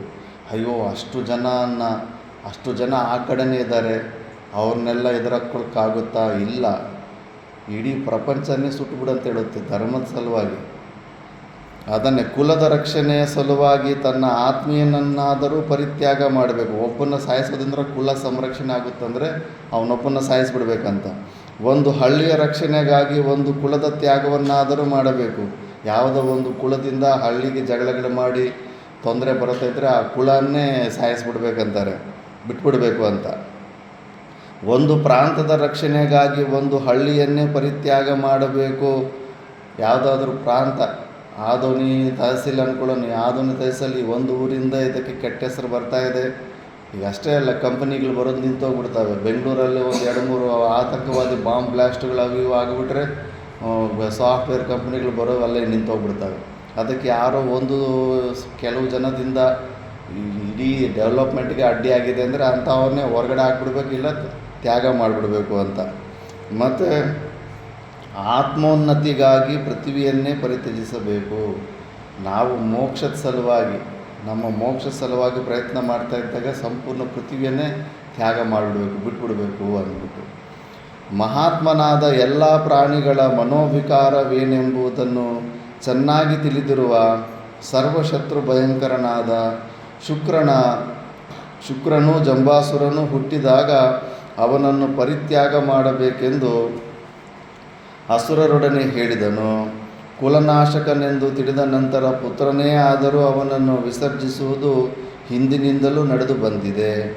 ಜ್ಯೋತಿಷ್ಯದಲ್ಲೂ ಕೂಡ ಜಾತಕದಲ್ಲೂ ಕೂಡ ಗೊತ್ತಾಗ್ಬಿಡುತ್ತೆ. ಕೆಲವರೊಂದು ಹುಟ್ಟಿರ್ತಾರೆ, ಹುಟ್ಟಿದ ದಶೆ ನಕ್ಷತ್ರ ಹೆಂಗಿರುತ್ತೆ ಅಂದರೆ ತಂದೆಗೆ ಘಾತಕ ಆಗಿರುತ್ತೆ, ತಾಯಿಗೆ ಘಾತಕ, ತಾಯಿನೇ ಸಾಯುವಂಥ ಪರಿಸ್ಥಿತಿ ಬರುತ್ತೆ. ನಮ್ಮ ಪೂರ್ವಾಶ್ರಮದ ತಾತ ಒಳ್ಳೆ ದೊಡ್ಡ ಜ್ಯೋತಿಷ್ಯ. ಆ ಥರ ಹುಟ್ಟಿದ ತಕ್ಷಣ ಹೆಚ್ಚು ಕಡಿಮೆ ಇದ್ದರೆ ಆ ಸಣ್ಣ ಮಗು ನನಗೆ ಸಾಯಿಸ್ಬಿಡ್ತಾಯಿದ್ರಂತೆ. ಮತ್ತು ಆ ಮಗು ಬದುಕಿದ್ರೆ ತಂದೆ ತಾಯಿನೇ ಪ್ರಾಣ ಕಳ್ಕೊಳ್ಳೋವಂಥ ಪರಿಸ್ಥಿತಿ ಇರುತ್ತಂತೆ. ಅಂಥ ಜಾತಕದಲ್ಲಿ ಕೆಲವರು ಹುಟ್ಟಿರ್ತಾರೆ. ಆದರೆ ಮಹಾರಾಜ, ಇಂದು ನೀನು ಅನುಸರಿಸುತ್ತಿರುವುದಕ್ಕೆ ಅನುಗುಣವಾದ ಹಿಂದೆ ನಡೆದ ಒಂದು ಕಥೆಯನ್ನು ಹೇಳುವೆನು ಕೇಳು. ಒಂದು ದೇಶದಲ್ಲಿ ಒಬ್ಬ ರಾಜನಿದ್ದನು. ಅವನೊಂದು ದಿನ ಬೇಟೆಯಾಡಲು ಕಾಡಿಗೆ ಹೋದಾಗ ಸ್ವರ್ಣವನ್ನು ವಮನ ಮಾಡುವ ಅಂದರೆ ವಾಂತಿ ಮಾಡುವ ವಿಶೇಷ ಜಾತಿಯ ಪಕ್ಷಿಗಳು ಸಿಕ್ಕಿದವು. ಅವುಗಳನ್ನು ಹಿಡಿದು ಅರಮನೆಗೆ ತಂದನು. ಪಕ್ಷಿಗಳು ಬೆಂಕಿಯನ್ನು ಹೊರಗಡೆ ಸುರಿಸೋ ಪಕ್ಷಿಗಳು ಕೂಡ ಇದ್ದಾವೆ, ಗೊತ್ತಾ? ಮೂತಿಯಿಂದ ಬೆಂಕಿಯನ್ನು ಹೊರಗಡೆ ಆಗ್ತವೆ. ಅಮೇರಿಕಾದಲ್ಲಿ ಒಂದೊಂದು ಸತಿ ಕಾಡ್ಗಿಚ್ಚು ಬರುತ್ತೆ.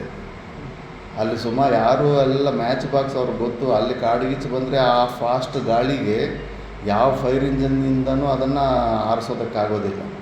ಮತ್ತೆಲ್ಲ ಡ್ರೋನುಗಳು ಎಲ್ಲ ರಿಸರ್ಚ್ ಮಾಡಿ ಹೆಂಗೆ ಈ ಬೆಂಕಿ ಸ್ಟಾರ್ಟ್ ಹೆಂಗಾಯ್ತು ಅಂತೇಳಿ ತಿಳ್ಕೊಂಡ್ರೆ ಆ ಪಕ್ಷಿ ಒಂದಿರುತ್ತೆ, ಒಂದು ಪಕ್ಷಿ, ಆ ಪಕ್ಷಿಯ ಮೂತಿಯಿಂದ ಬೆಂಕಿ ಬರುತ್ತೆ. ಬೇಸಿಗೆ ಕಾಲದಲ್ಲೆಲ್ಲ ಒಣಗಿರೋ ಎಳೆಗಳು ಅವೆಲ್ಲ ಇರ್ತವೆ. ಆ ಮೂತಿಯಿಂದ ಹೊರಗಡೆ ಬೆಂಕಿ ಬಂದು ಕಾಡ್ಗಿಚ್ಚಿಗೆ ಕಾರಣ ಆಗ್ತದೆ. ವಿಚಿತ್ರ ಸೃಷ್ಟಿ ಇದು. ಇದ್ಯಾವುದೋ ಪಕ್ಷಿ ಬಂಗಾರನ ವಾಂತಿ ಮಾಡುವಂಥ ಪಕ್ಷಿ ಅಂತ. ಏನು ಲಲಿತಮ್ಮ, ಅಂಥ ಪಕ್ಷಿಗಳೊಂದು 20-30 ಸಾಕೊಂಡ್ರೆ ಸಾಕಲ್ಲ. ಅವುಗಳ ಪ್ರತಿನಿತ್ಯವೂ ಸ್ವಲ್ಪ ಸ್ವಲ್ಪ ಚಿನ್ನವನ್ನು ವಮನ ಮಾಡುತ್ತಿದ್ದವು. ಒಂದು ದಿನ ರಾಜನು ಹೀಗೆಂದು ಯೋಚಿಸಿದನು, ಇವುಗಳು ಕೊಡುತ್ತಿರುವ ಸ್ವಲ್ಪವೇ ಚಿನ್ನದಿಂದ ನನಗೆ ಹೆಚ್ಚಿನ ಪ್ರಯೋಜನ ಉಂಟಾಗುವುದಿಲ್ಲ. ಒಂದೇ ಬಾರಿ ನನಗೆ ವಿಪುಲವಾದ ಚಿನ್ನವು ಪ್ರಾಪ್ತವಾಗಬೇಕು. ಇದಕ್ಕೇನು ಮಾಡಲಿ? ಕ್ಷಣಕಾಲ ಯೋಚಿಸಿದನು. ಅವನಿಗೊಂದು ದುಷ್ಟವಾದ ಉಪಾಯ ಹೊಳೆಯಿತು. ಒಡನೆಯ ಪಕ್ಷಿಗಳನ್ನು ಪಂಜರದಿಂದ ಹೊರತೆಗೆದು ಕತ್ತಿಯಿಂದ ಎಲ್ಲ ಪಕ್ಷಿಗಳ ಕತ್ತುಗಳನ್ನು ಕತ್ತರಿಸಿದನು.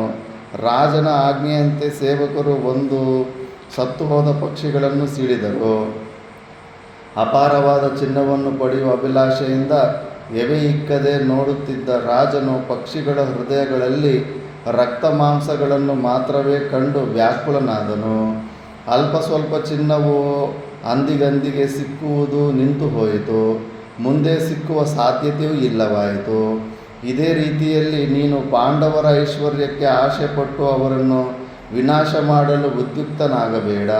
ಚಿನ್ನದ ಆಸೆಗೆ ಪಕ್ಷಿಗಳನ್ನು ಕೊಂದು ಪಶ್ಚಾತ್ತಾಪ ಪಟ್ಟ ರಾಜನಂತೆಯೇ ನೀನು ಮುಂದೆ ನಿನ್ನ ಕ್ರಿಯೆಗೆ ಪಶ್ಚಾತ್ತಾಪ ಪಡಬೇಕಾಗುವುದು. ತೋಟಗಾರನು ದಿನದಿನವೂ ಗಿಡಗಳಿಗೆ ನೀರು ಹಾಕಿ ಅದರಲ್ಲಿ ಬಿಡುವ ಸುಮನೋಹರವಾದ ಕುಸುಮಗಳನ್ನು ಕಿತ್ತುಕೊಳ್ಳುತ್ತಾನೆ. ಅದರಂತೆಯೇ ನೀನು ಪಾಂಡುಕುಮಾರರನ್ನು ಬಾರಿ ಬಾರಿಗೂ ಪ್ರೀತಿಯಿಂದ ಆದರಿಸು. ಅವರು ನಿನಗೆ ಉತ್ತಮ ಫಲ ಕೊಡಲು ಸಮರ್ಥರಾಗಿರುವರು. ಒಂದು ಮಾತು ಹೇಳಿದರೆ ನಮಗೆ ಸ್ವಲ್ಪ ರೊಕ್ಕ ತೊಗೊಂಬಾಪ ಅಂದರೆ ಇಡೀ ಟನ್ನು ತೊಗೊಂಬಂದು ಕೊಟ್ಬಿಡೋರು ಪಾಂಡವರು. ಗಾಳಿಯು ತನ್ನ ಹೊಡೆತದಿಂದ ಒಂದು ವೃಕ್ಷದಲ್ಲಿರುವ 2 ರೆಂಬೆಗಳು ಘರ್ಷಣೆಯಾಗುವಂತೆ ಮಾಡಿ ಬೆಂಕಿಯನ್ನು ಹೊತ್ತಿಸಿ ವೃಕ್ಷವನ್ನೇ ದಗ್ಧ ಮಾಡಿಬಿಡುವಂತೆ ಅಥವಾ ಕೆಂಡಗಳನ್ನು ಮಾಡಲಿಚ್ಛಿಸುವವರು ಇದ್ದಲಿಗಾಗಿ ಮರಗಳನ್ನು ಸುಡುವಂತೆ ಪಾಂಡವರನ್ನು ಸಮೂಲವಾಗಿ ಸುಡಲು ಯತ್ನಿಸಬೇಡ. ಪುತ್ರ ಮಿತ್ರ ಬಲಸಮೇತನಾಗಿ ಯಮಾಲಯಕ್ಕೆ ಹೋಗಬೇಡ. ಪ್ರಪಂಚದಲ್ಲಿ ಪಾಂಡುಪುತ್ರರ ಎದುರಿಗೆ ನಿಂತು ಯುದ್ಧ ಮಾಡುವವರು ಯಾರಿದ್ದಾರೆ? ಮಾನವರಂತಿರಲಿ ದೇವತೆಗಳ ಅಧಿಪತಿಯಾದ ಇಂದ್ರನೇ ದೇವತೆಗಳಿಂದೊಡಗೂಡಿ ಬಂದರೂ ಪಾಂಡವರೊಡನೆ ಯುದ್ಧ ಮಾಡಿ ವಿಜಯಿಯಾಗಲು ಸಮರ್ಥನಾಗುವನೇ? ವಿದುರನಿಗೆ ಭೀಷ್ಮನಿಗೆ ಕರೆಕ್ಟಾಗಿ ಗೊತ್ತಿತ್ತು. ಅವರು ಯೋಚನೆ ಮಾಡಬೇಕಾಗಿತ್ತು. ಭೀಷ್ಮನೇ ಪವರ್ಫುಲ್ಲು, ಅವನಿಗೆ ಇಚ್ಛಾಮರಣ, ಅವನು ಇಷ್ಟಪಟ್ಟರೆ ಸಾಯ್ತಾನೆ. ಅಂಥ ಪವರ್ಫುಲ್ ವ್ಯಕ್ತಿನೇ ಪಾಂಡವರ ಬಗ್ಗೆ ಹೇಳ್ತಾನೆ. ಮುಖ್ಯವಾಗಿ ಅರ್ಜುನನ ಬಗ್ಗೆ ಈ ಸಿನಿಮಾಗಳಲ್ಲಿ ಇಲ್ಲಿ ಕರ್ಣನನ್ನು ಹೈಲೈಟ್ ಮಾಡಿ ತೋರಿಸ್ತಾರೆ. ಅರ್ಜುನ ತುಂಬ ಪವರ್ಫುಲ್ಲು. ಅರ್ಜುನನ ಬಗ್ಗೆ ಯುದ್ಧಕ್ಕಿಂತ ಮುಂಚೆ ಡಿಸ್ಕಷನ್ ಮಾಡ್ತಾ ಇರ್ತಾರೆ, ಯಾರ ಬಲ ಎಷ್ಟು ಅಂತ. ಎಲ್ಲರ ಬಲದ ಬಗ್ಗೆನೂ ಭೀಷ್ಮನಿಗೆ ಗೊತ್ತಿರುತ್ತೆ. ಇವನ ಬಲ ಇಷ್ಟಿರುತ್ತೆ, ಇವನನ್ನು ಹಿಂಗೆ ಅಟ್ಯಾಕ್ ಮಾಡಬೇಕು ಹಂಗೆ ಅಂತ. ದುರ್ಯೋಧನ ಹಂಗೆ ಅರ್ಜುನನ ಬಲ ಏನು ಅಂತ ಹೇಳು ಅಂತಾನೆ. ದುರ್ಯೋಧನ, ಅರ್ಜುನನ ಬಲ ಏನು ಅಂತ ನನ್ನ ಕೈಲಿ ಹೇಳೋದಕ್ಕೂ ಆಗಲ್ಲ, ನಿನ್ನ ಕೈಲಿ ಕೇಳೋದಕ್ಕೂ ಆಗೋದಿಲ್ಲ. ಅರ್ಜುನ ಯುದ್ಧಕ್ಕೆ ಬಂದರೆ ಸಾಕ್ಷಾತ್ ಶಿವನೇ, ರುದ್ರರೂಪನಾದ ಶಿವನೇ ಯುದ್ಧಕ್ಕೆ ಬಂದಂಗೆ. ಅದ್ರ ಬಗ್ಗೆ ನೀನು ಕೇಳಬೇಡ, ನಿನಗೆ ತಡೆಯೋಷ್ಟು ಶಕ್ತಿನೂ ಇಲ್ಲ, ಇಲ್ಲೇ ಹೆದರ್ಕೊಂಡ್ಬಿಡ್ತೀಯ, ಅದ್ರ ಬಗ್ಗೆ ನೀನು ಯೋಚನೆ ಮಾಡೋಕ್ಕೆ ಹೋಗಬೇಡ ಅಂದ್ಬಿಡ್ತಾನೆ. ಅಷ್ಟು ಶಕ್ತಿಶಾಲಿ ಆಗಿರ್ತಾನೆ ಅರ್ಜುನ. ಅಷ್ಟೊಂದು ಶಕ್ತಿಶಾಲಿ ಇರೋನ್ನ ನೀನು ಶತ್ರುವಾಗಿ ಮಾಡ್ಕೊಂಡ್ರೆ ನಿನಗೆ ಉಳಿಗಾಲ ಇರೋದಿಲ್ಲ. ಹೇಳ್ತಾರೆ ವಿದುರ ಭೀಷ್ಮ ಇಬ್ಬರು ಆಗೋದಿಲ್ಲ ಯುದ್ಧದಲ್ಲಿ, ಅವರನ್ನು ಗೆಲ್ಲೋದಕ್ಕಾಗಲ್ಲ ಅಂತ. ಆದರೂ ಕೇಳೋದಿಲ್ಲ. ಜ್ಯೋತಿಷ್ಶಾಸ್ತ್ರ ನಂಬ್ಕೊಂಡಿರ್ತಾನೆ ಧೃತರಾಷ್ಟ್ರ, ನಮ್ಮ ಚಿಗ್ಲಿಕ್ಕಿಷ್ಟಪ್ಪನ ನಂಬ್ಕೊಂಡಂಗೆ. ಯಾವ ತಂದೆಯಾದರೂ ಮಗನ ಬಲಿದಾನಕ್ಕೆ ಒಪ್ಪುವನೇ? ತನ್ನ ಮಗನು ವಂಶ ವಿನಾಶಕನಾಗುವನೆಂಬ ವಿಷಯವು ಧೃತರಾಷ್ಟ್ರನಿಗೆ ತಿಳಿಯದೇ ಇರಲಿಲ್ಲ. ದುರ್ಯೋಧನನು ಹುಟ್ಟಿದಾಗಲೂ ವಿದುರನು ಈ ಮಾತನ್ನೇ ಹೇಳಿದನು. ಆದಿಪರ್ವದಲ್ಲಿ ಇವೆಲ್ಲ ಬರುತ್ತೆ.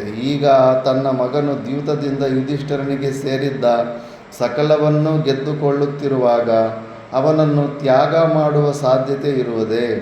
ವಿದುರನು ಯದ್ಯಪಿ ಸತ್ಯಾಂಶವನ್ನೇ ಹೇಳಿದ್ದರೂ ಅದು ಅಪ್ರಿಯವಾದ ಸತ್ಯವಾಗಿದ್ದಿತು. ರಾಜನಿಗೆ ಅಥವಾ ರಾಜಕುಮಾರನಿಗೆ ಬಹು ವಿರೋಧವಾಗಿ ಮಾತನಾಡುವುದಕ್ಕಾಗಿ ವಿದುರನಿಗೆ ಧೃತರಾಷ್ಟ್ರನು ರಾಜದಂಡನೆಯನ್ನು ವಿಧಿಸದಿದ್ದರೂ ಅವನ ಮಾತಿಗೆ ಉತ್ತರವನ್ನೇನೂ ಕೊಡಲಿಲ್ಲ. ವಿದುರನು ಸುಮ್ಮನಾಗಲಿಲ್ಲ. ತನ್ನ ಮಾತನ್ನು ಮುಂದುವರಿಸಿ ಹೇಳಿದನು. ದ್ಯೂತದಿಂದ ವಂಶದ ವಿನಾಶವಾಗುವುದೆಂಬ ಮುಂದಾಲೋಚನೆ ಇದ್ದಿದ್ದೇ ವಿದುರನ ಮಾತು ಮುಂದುವರಿಸಲು ಮುಖ್ಯ ಕಾರಣವಾಗಿದ್ದಿತು. ವಿದುರನಿಗೆ ದುರ್ಯೋಧನನ ಮೇಲೆ ಅಸೂಯೆಯಾಗಲಿ ದ್ವೇಷವಾಗಲಿ ಇರಲು ಕಾರಣವಿಲ್ಲ. ಈ ಕಾರಣದಿಂದಾಗಿ ಅವನು ದ್ಯೂತದಿಂದುಂಟಾಗುವ ಪರಿಣಾಮವೇನೆಂಬುದನ್ನು ಬಹುಸ್ಪಷ್ಟವಾಗಿ ಹೇಳತೊಡಗಿದನು. ಧೃತರಾಷ್ಟ್ರ, ದ್ಯೂತವು ಕಲಹಕ್ಕೆ ಕಾರಣವಾಗುವುದು, ದ್ಯೂತವು ಪರಸ್ಪರ ಭೇದಕ್ಕೆ ಕಾರಣವಾಗುವುದು, ದ್ಯೂತದ ಫಲವು ಬಹಳ ಕ್ರೂರವಾದದ್ದು. ಹೀಗಿದ್ದರೂ ನಿನ್ನ ಮಗನು ಉಗ್ರವಾದ ವೈರವನ್ನು ಸೃಷ್ಟಿ ಮಾಡುತ್ತಲಿದ್ದಾನೆ. ದುರ್ಯೋಧನನು ಮಾಡುತ್ತಿರುವ ಪಾಪದ ಕಾರಣದಿಂದಾಗಿ ಪ್ರತೀಪನ ವಂಶಧರಸರು, ಶಾಂತನುವಿನ ವಂಶಜರು, ಭೀಮರಾಜನ ವಂಶದವರು ಮತ್ತು ಬಾಹ್ಲಿಕರು ಇವರೆಲ್ಲರೂ ಸೈನ್ಯ ಸಮೇತರಾಗಿ ವಿನಾಶ ಹೊಂದುವರು. ದುರ್ಯೋಧನನು ಮದೋನ್ಮತ್ತನಾಗಿ ಈ ರಾಷ್ಟ್ರದಿಂದಲೇ ಕ್ಷೇಮವನ್ನು ಉಚ್ಚಾಟಿಸುತ್ತಿದ್ದಾನೆ, ಅಂದರೆ ರಾಷ್ಟ್ರಕ್ಕೆ ಪೀಡೆಯನ್ನುಂಟು ಮಾಡುತ್ತಿದ್ದಾನೆ. ಹೋರಿಯು ಮದದಿಂದ ಕಲ್ಲನ್ನು ಹಾಯಲು ಹೋಗಿ ತನ್ನ ಕೊಂಬನ್ನು ತಾನೇ ಮುರಿದುಕೊಳ್ಳುವಂತೆ ಈ ದುರ್ಯೋಧನನು ತನಗೆ ತಾನೇ ಕೇಡನ್ನು ತಂದುಕೊಳ್ಳುತ್ತಾನೆ. ಮಹಾರಾಜ, ಯಾವಾತನು ತಿಳುವಳಿಕೆಯಿಂದಲೂ ಧೈರ್ಯದಿಂದಲೂ ಕೂಡಿದ್ದರೂ ಮುಂದಾಲೋಚನೆಯನ್ನು ಮಾಡದೆ ಇತರರ ಮಾತಿಗೆ ಕಿವಿಗೊಟ್ಟು ಇತರರು ಹೇಳಿದಂತೆ ನಡೆಯುವನೋ ಅವನು ಬಾಲಕನೊಬ್ಬನು ನಡೆಸುವ ದೋಣಿಯಲ್ಲಿ ಪ್ರಯಾಣ ಮಾಡಲು ಹೊರಟವನಂತೆ ದಾರುಣವಾದ ಕಷ್ಟಕ್ಕೆ ಗುರಿಯಾಗುತ್ತಾನೆ. ಧೃತರಾಷ್ಟ್ರ, ದುರ್ಯೋಧನನು ಪಾಂಡುಪುತ್ರನೊಡನೆ ದ್ಯೂತವಾಡುತ್ತಿದ್ದಾನೆ. ನಿನ್ನ ಪುತ್ರನು ಪ್ರತಿಯೊಂದು ಆಟದಲ್ಲಿಯೂ ಗೆಲ್ಲುತ್ತಿರುವನೆಂದು ನೀನು ಸಂತೋಷ ಪಡುತ್ತಿದ್ದೀಯೇ. ಸಾರಿ ಸಾರಿ ಹೇಳುತ್ತೇನೆ, ಇಂದಿನ ಈ ದ್ಯೂತದ ವಿಜಯವೇ ಮುಂದೆ ಯುದ್ಧಕ್ಕೆ ಕಾರಣವಾಗಿ ಮಾನವ ಕೋಟಿಯ ವಿನಾಶಕ್ಕೆ ಕಾರಣವಾಗುತ್ತದೆ. ಮಹಾಭಾರತದಲ್ಲಿ ಎಷ್ಟು ಜನ ಸಾಯ್ತಾರೆ ಗೊತ್ತಾ? ಎಷ್ಟು ಜನ ಸತ್ತಿರ್ಬೋದು ಅಂದಾಜು? ಎಷ್ಟು ಎಷ್ಟು ಜನ ಸತ್ತಿರ್ಬೋದು? ನೀನಪ್ಪ ನಾರಾಯಣ ಚೈತನ್ಯ ಗೆಸ್ಸೇನು ಎಷ್ಟು ಜನ ಸತ್ತಿರ್ಬೋದು ಮಹಾಭಾರತದಲ್ಲಿ? ಅಂದಾಜು ಅಂದರೆ ನಿಮ್ದಿನ್ನು ಲಕ್ಷಗಳಲ್ಲೇ ಇದ್ದೀರಾ. 80 ಕೋಟಿ ಜನ ಸತ್ತಿದ್ದಾರೆ. ಅರ್ಜುನನು ಒಂದೇ ದಿವಸ ಒಂದು 15 ಕೋಟಿ ಜನನ ಸಾಯಿಸಿರ್ತಾನೆ. ಅವರು ಯುದ್ಧಕ್ಕೆ ಸಂಬಂಧ ಇಲ್ಲದೆ ಇರೋರು ಅಭಿಮನ್ಯುವನ್ನ ಅವತ್ತು ಮರಣ ಹೊಂದಿದ್ದ ದಿವಸ ಪಕ್ಕಕ್ಕೆ ಕರ್ಕೊಂಡೋಗಿ ಬೇರೆಯವರು ಸೂಸೈಡ್ ಬಾಂಬರ್ಸ್ ಇದ್ದಂಗೆ, ಸೂಸೈಡ್ ಅಟ್ಯಾಕರ್ಸ್, ಸಂಶಕ್ತಕರು ಅಂದ್ಬಿಟ್ಟು ಸಂಶಕ್ತವರು ಸುಮಾರು ಒಂದು 15-20 ಕೋಟಿ ಅಷ್ಟು ಜನನ ಒಂದೇ ಸತಿ ಅವ್ರಿಗೇನು ಯುದ್ಧ ಮಾಡೋದು ಬರಲ್ಲ, ಬಟ್ ಹೋಗಿ ಸುಮ್ಮನೆ ಹೋಗಿ ಮುಂದೆ ಹೋಗಿ ಬಿದ್ದೋಗ್ಬಿಡೋದು ಅಷ್ಟೇ ಅರ್ಜುನ ಮೇಲೆ. ಅರ್ಜುನನ ಆ ಕಡೆ ಈ ಕಡೆ ಹೋಗದಿರ ಮಾಡೋದಕ್ಕೆ ಅಷ್ಟು ಜನ ಯುದ್ಧಕ್ಕೆ ಬಂದಿರ್ತಾರೆ. ಒಂದೇ ದಿವಸ ಅಷ್ಟು ಕೋಟಿ ಜನ ಸಾಯಿಸಿರ್ತಾರೆ. ಟೋಟಲ್ ಎಲ್ಲ ಲೆಕ್ಕ ಹಾಕಿದ್ರೆ 80 ಕೋಟಿಗಿಂತೂ ಹೆಚ್ಚು ಜನ ಸತ್ತಿರ್ತಾರೆ. ಆಗಿನ ಕಾಲಕ್ಕೆ ಅದು ದೊಡ್ಡದಲ್ಲ ಪ್ರಪಂಚದಲ್ಲಿ. ಈಗೇನು ಜಾಸ್ತಿ ಆಗಿಬಿಟ್ಟಿದೆ ಪಾಪ್ಯುಲೇಷನ್. ಈಗ 3ನೇ ವಿಶ್ವ ಯುದ್ಧದಲ್ಲಿ ಇನ್ನೂ ಹೆಚ್ಚು ಸಾಯ್ತಾರೆ ಯುದ್ಧ ಆದರೆ. ಧೃತರಾಷ್ಟ್ರನು ಏನೆಂದು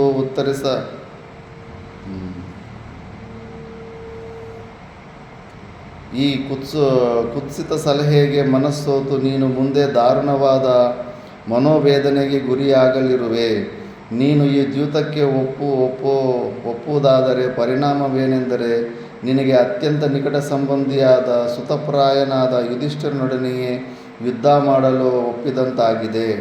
ಯುದ್ಧವಾಗುವುದೆಂಬುದನ್ನು ನೀನು ಯೋಚಿಸುತ್ತಿರಬಹುದು, ಆದರೆ ಈ ದ್ಯೂತದ ಪರಿಣಾಮವು ಯುದ್ಧದಲ್ಲಿಯೇ ಪರ್ಯವಸಾನ ಹೊಂದುವುದು. ಲಾಸ್ಟಲ್ಲಿ ಜಗಳನೇ ಆಗುತ್ತೆ. ಎಲ್ಲೇ ಆಗಲಿ ಆಡ್ತಾ ಇರ್ತಾರಲ್ಲ ಜೂಜಾಟ, ಅಲ್ಲಿ ಲಾಸ್ಟಲ್ಲಿ ಜಗಳದಿಂದನೇ ಇದಾಗುತ್ತೆ.